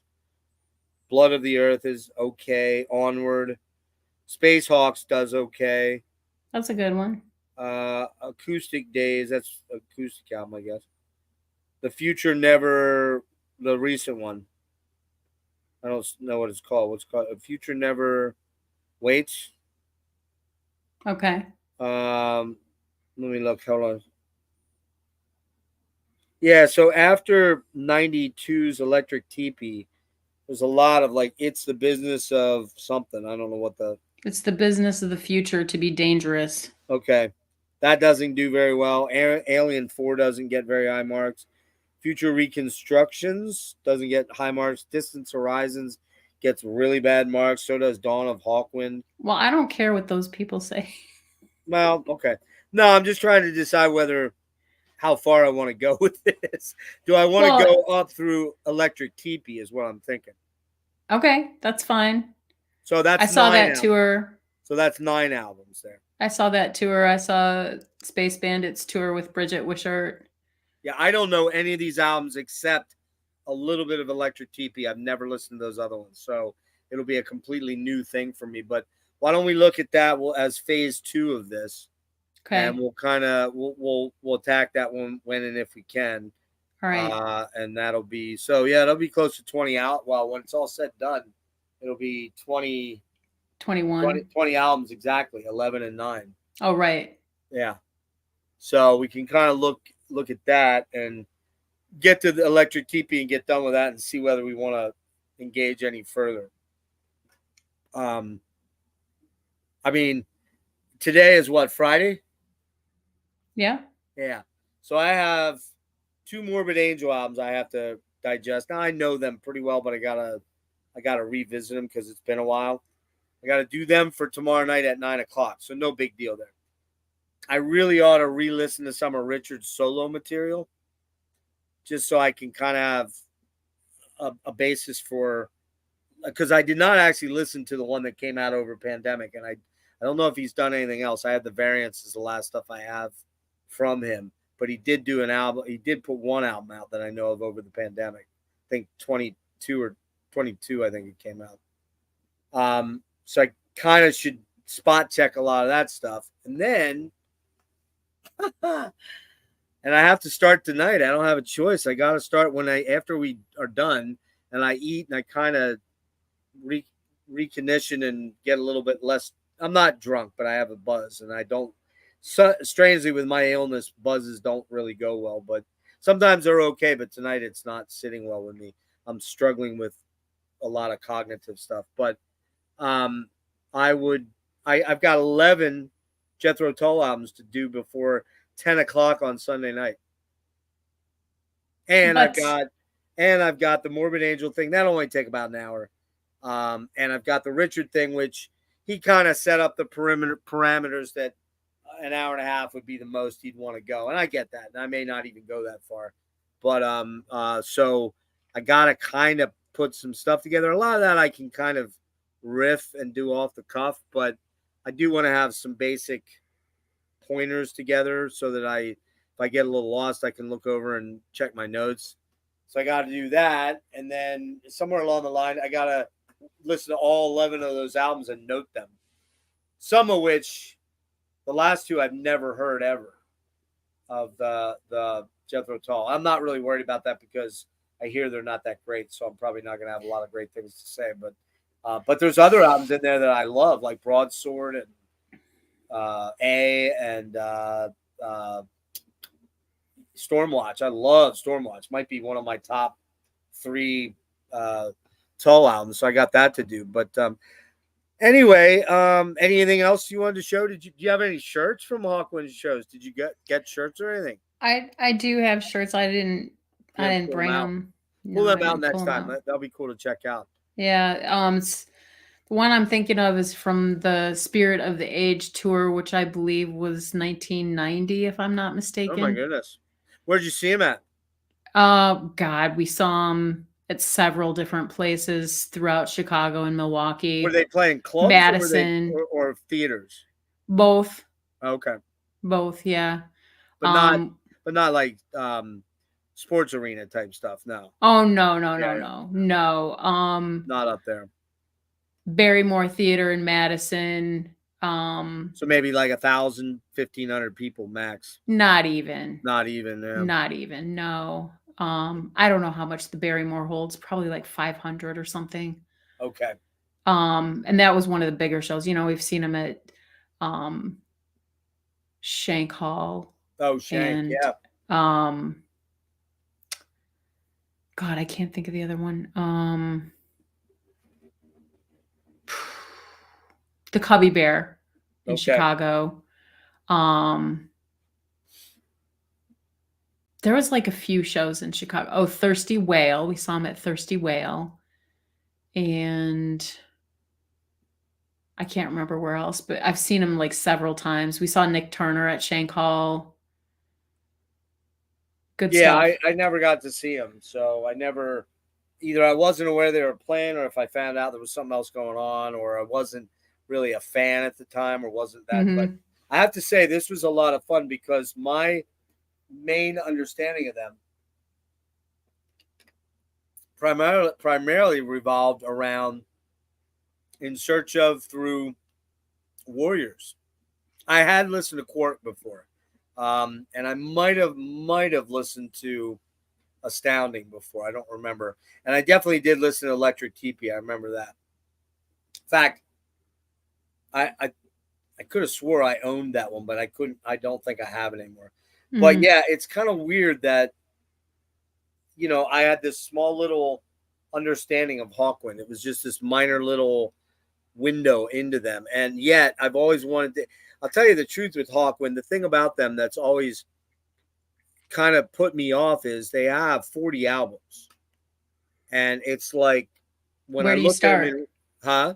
Where do you start? Well, where do you start? And you look through their rankings and on Rate Your Music, and there's a lot of them that aren't ranked very high. They're not ranked great. So it's like, well, obviously I'm probably not going to start with one of them, but what if I get into them and then I get into that mindset where, oh no, I might have to be a completist, and I'm not. I am a completist, but I'm not a completist. I'm a completist when I really like a band. If I kind of like a band, I can go, yeah, I'm good. I don't need to own all that stuff. You know what I mean? But I tell you one thing, they've marketed a lot the last 20 years. Adam Henge, I guess, I don't know if that's their label. Is it I'm theirs? not sure. Yeah, I I think don't it know about has that. it has something to do with them. But then Cherry Red Records over there put out a bunch of box sets and things too. And they Yeah. they were tied in with it. So it's like, and so it was always kind of like, well, limited resources, lots and lots of product. Where do I start and what do I do? Yeah. Where do I get in on this train? Well, So it's that always kind of unfortunate. got It's unfortunate that people would look on a review site because, I mean, in my opinion, the one you mentioned is like the Yelp of of with music that. reviews. It's like a shit show. No, Rate Your Music. Yeah. I I I can't like stand it. I it. use it a lot. I can't stand it because like it Really? turns people off to listening to something based on what other people are saying about it, and that's Well, bullshit. no, I disagree with you, and here's why. When I get what you're saying, and I don't disagree with what the principle behind it, but how you're viewing rate. And the reason I say that is because if I'm already digging into a band and I'm starting, let's for example say Hawkwind. Let's say I run into a copy of Warrior out in the used bin and I grab it and I put it in and I dig it. Well, now I want to know, where do I go next? I took a flyer on that one. I just took a chance. I figured it was only $3 or $4. I'll see what happens. Now I want to know a little bit more what other people's perceptions of these albums are. Now the thing I don't do is go in and read one review that's really shitty and go, that's it right there. See, I knew it. I'll read as many reviews as possible. If there's 50 reviews in there, I'll probably read 25 of them quickly, scanning, right? Looking for keywords, looking for key things that are noted, and that's kind of why I use it that way. I'm not saying either one of us is right or wrong. It's just how I tend to view that site, and that it kind of helps me if I get in there and I go, okay, I'm kind of sold on this band. Oh, wait. Oh. If I read 10 or 12 bad reviews, then I got to start thinking, yeah, there's something not good about this album, because most people don't have a consensus like that. You know what I mean? Unless there's an issue, unless there's a problem, unless the album sucks. So that's kind of what I use it for at times. But I get it. I mean, John's the one I think that introduced me to it way back when. And I actually wrote a review for a church album. I forget which one. I forget which one it was. I wrote a review for Secret South from the 16 horsepower group, 16 horsepower. And I tell you, man, that review is one of the best things I've ever written, man. It's super cool. And mine's very flattering, of course, but I get what you're saying, that if you go in there and you look for the negative right away, you're going to find it, I'm sure. Sure. But I do also think that a lot of people come in there and they're serious about what their thoughts and what they want to put out there. So if it's not a shit sandwich, it's unlikely you're going to find a lot of bad comments. You know what I mean? That's my perception. So, but yeah. So I guess, Mel, we'll do from 1981 going forward, after Levitation, up through Electric Teepee, which is 92. And then we'll sort of see where we're at. We'll see what kind of time I feel I want to devote to that, and whether I like it enough. So, but I want to thank you so much. I'm glad we got our audio problems sorted out. Yeah. That was a bit sucked. of a struggle last night. But the good news is your audio and your video are really good now. So, and we know what we need to do this time. Yep. That said, the next time we go to do this, you watch. Something else weird will happen. Nope. Don't jinx it. One other thing to hit you up with before I close down, and we can chat quick privately. The electronic music thing that we did, the big group of. I mentioned to you on the phone the other day that I wanted to do another episode of that. Yep. So let's put that in the crock pot, and maybe in October we pull that out, and maybe it's you, me, and one or two other people, and we keep it at 4, and we just show 5 examples or something. Whereas, what did we have last time? Was it 10? I think 9, 10. Yeah. Yeah. That was a lot. It just got a little unruly. It still went well. Oh yeah. I think it went well for all of us. I kept it moving, but it'd be nice to do 3 or 4 of us, or 3, where we can actually talk about each album that we pick a little bit more fully. You know? So let me think about who else I might have join us for that one that hasn't been on with us, and we'll do that. And then I think, what else? Was there anything else? I don't think it was anything else. So hang on a minute. I'm going to say goodnight to everybody. Those of you that did stick this out, at one point we had 4 people, and now we're down at 3. I kind of had a feeling we wouldn't have like a monster amount of people. And to be very honest with you, I don't have great hopes that this thing's going to like blow up the internet. I just don't have that. It's if they're playing to 500 people over here, my little stream isn't going to have that many crazy people. But it's not like it's going to have 500 views. Well, actually, the Boards of Canada one ended up, I think we're close to 700 on that. That far exceeded what I had hoped. So maybe this will do better than I think. Who knows? Yeah. But I want to thank you for doing this, Melinda. Thank you. Hope you enjoyed it, and it was cool to get to show off some of your swag from one of your favorite bands. Hang on a sec, guys. We'll see you guys. Peace out. Thank you. Bye.